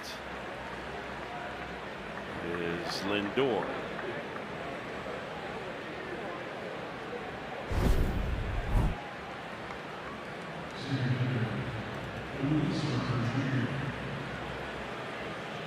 .108 miles per hour off the bat.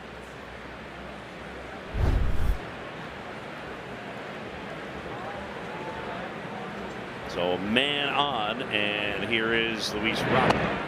First offering is a bit high. Robert 0 for 3. Give Lindor a hit on that. Yeah, he's hit Too hot to handle, Boog. 108. Yeah. Line drive, fair ball down the left field line into the corner. Lindor on the move. They'll hold him up. Robert into second. It's second and third, and nobody out.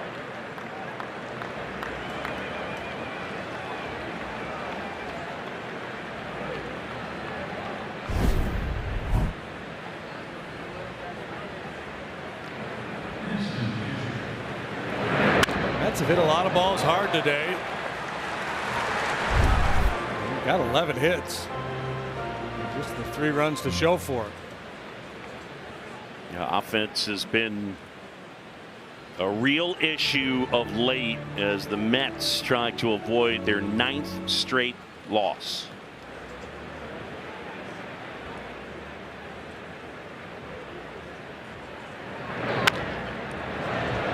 Dribble towards third, charging Brett. Safe. Run scores. It's 10-4. Third time today, Alvarez has hit the ball to Bregman down there. Infield hit first time, 5-3, and now this infield hit. A little slow roller. And they're very excited about it in the Met dugout.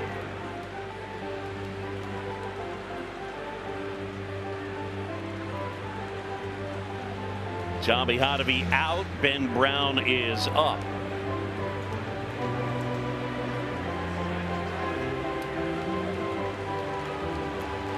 Monday, May the 4th is Star Wars night at Wrigley Field. Of course it is.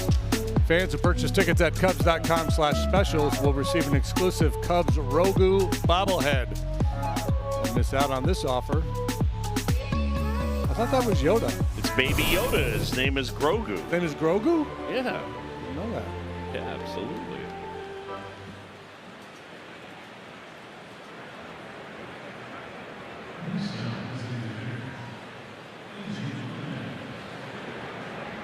MJ Melendez now.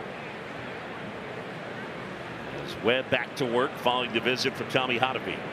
Cubs lead at 10-4. And a fastball right through there for a strike.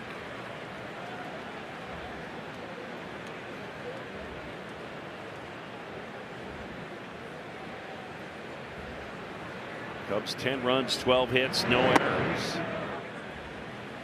The Mets 4-12-2. We got a challenge. The catcher is challenging the pitch.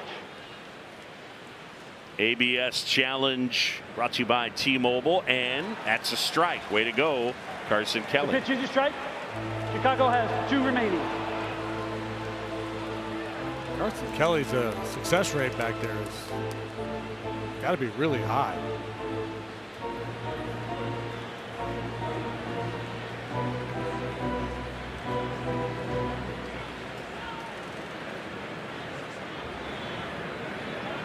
Oh, 2 and a swing and a miss struck him out.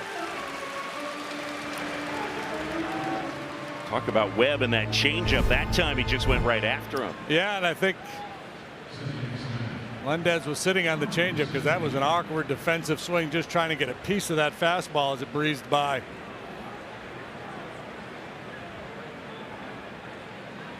I mean, you get detention for being that late.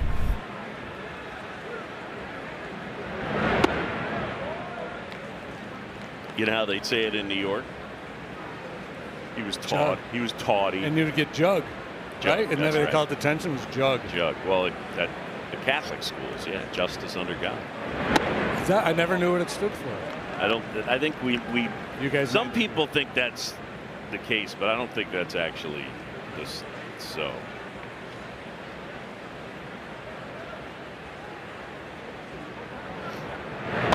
I'm saying late in a New York accent. It's tawdy. Tawdy, yeah. Tawdy. Go player.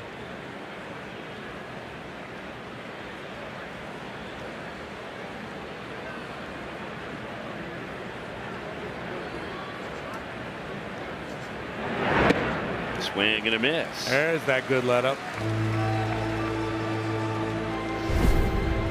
It's interesting, to the eye, and I don't know the metrics on it in terms of how much movement. There's not a lot of movement, but he just floats in there.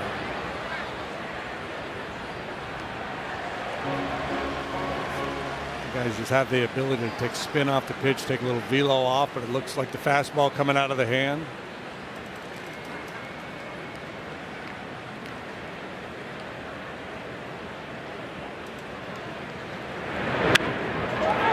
Line drive, left field, base hit. Happ picks it up on a bounce, and Robert will stop at third. So a single, and the bases are loaded.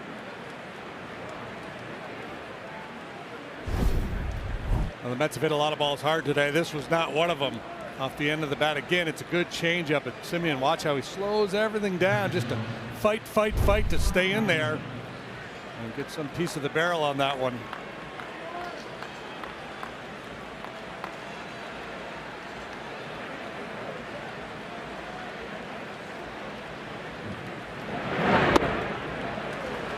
Swing and a miss from Vientos. Cubs have a lefty and a righty up in the pen. The lefty is Hobie Milner. The righty is Ben Brown. And Mark Strittmatter back there as they warm up in his office.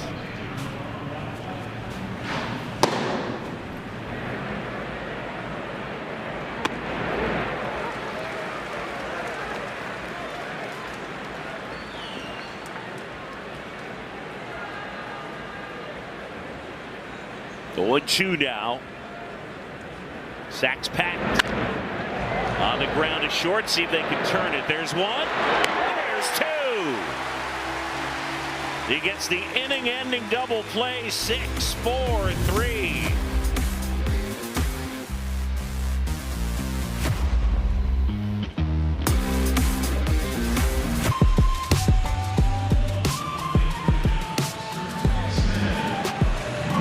What other team has done that in MLB this year? None. None. Nada. Michael Busch now. Busch 1 for 3 with a walk. On the ground, it'll roll that through the right side for a base hit. Yeah, his base hit back in the fourth was off the first baseman's glove. This time cleanly through the hole on the right side, so a 2-hit game for Michael Busch. Kind of rolling over on it a little bit, but maybe the start of a turnaround for Bushy.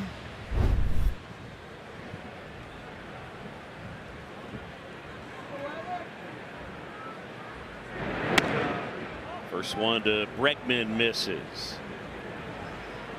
Alex a single, a strikeout looking. He's lined out and he has popped out.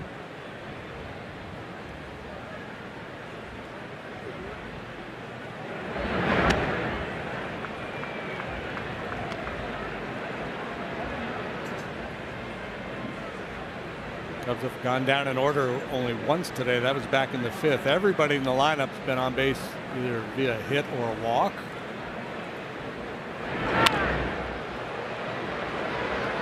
Third base, Bichette whips a toss over there, and down to second moves Michael Busch. And there's one away. Folks, beautiful shots from our Megalodon cameras powered by Nissan. Shop NissanUSA.com.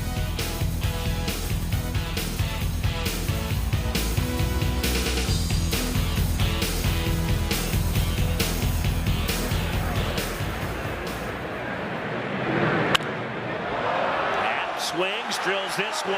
Left field, on the way, gone. It's time to circulate.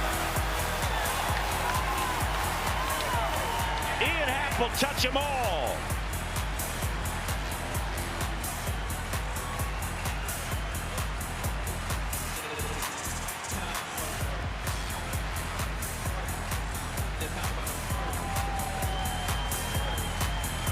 And it's all Cubs on a Friday afternoon. Right-handed Ian gets on this one and drives it out of here 411 feet with a man aboard. His 5th home run of the year. That's on Waveland. Love that. Waveland, hello. Suzuki flies this one down to the right side towards the corner bench.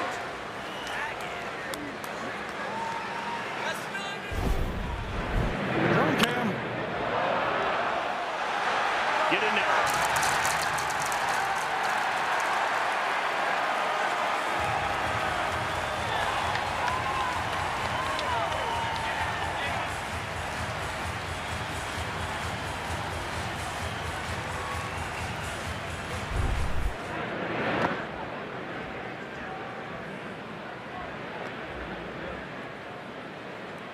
So the Cubs enjoying a 12-4 lead.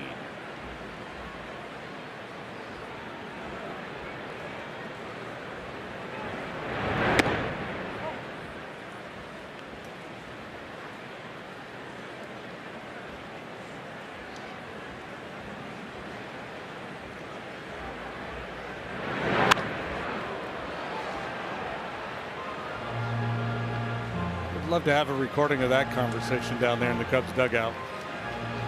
Ian and Nico and John Maley. Yeah.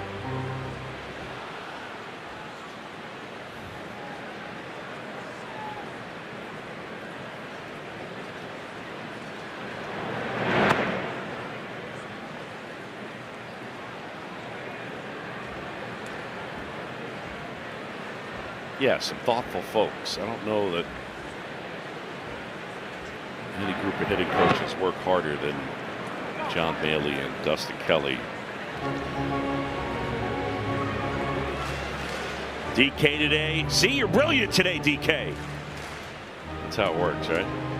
Coach of the day. Coach of the day.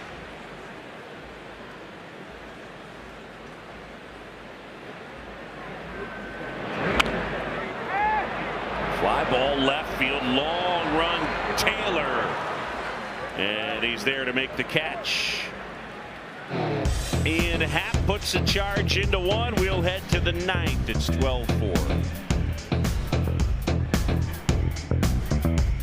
That's 4-13-2. The Cubs pitchers today with 6 strikeouts to help AbbVie's Striking Out Cancer Initiative. AbbVie, people, passion, possibilities. And Hobie Milner on as we head to the 9th.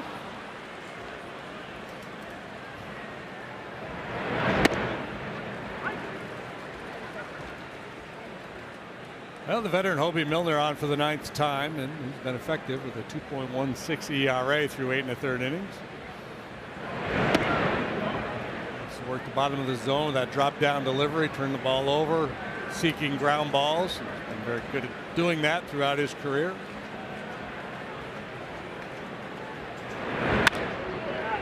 Line drive and a base hit out into right field for Tyrone Taylor. JD, sad news today in Major League Baseball as we mourn the passing of Garrett Anderson. Heard about his death earlier today, but a guy who played 17 years in the majors. He had 2,529 hits. Made the All-Star team 3 times. He could swing it. Yeah, and when we played the Angels, I was looking at some of their club records, and he's at the top of the list in a lot of categories. It's sad news. It's been a bad run for baseball here. Phil Garner recently, scrap iron. Davey Lopes. How long were you around Phil Garner? Fly ball right field. And a catch made by Seiya.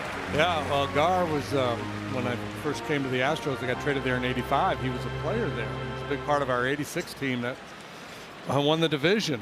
And then he moved on, but he came back as a coach, and he coached under Art Howe while I was still playing in Houston. And then, of course, when I was broadcasting, he came back and managed the Astros. So I spent a lot of time around Gar, just a wonderful guy. You know, he had this, scrap iron and tough, grizzled guy, baseball guy and all that. Yes, but also just a really sweet, smart, really smart guy. Really impactful with the Players Association in his time.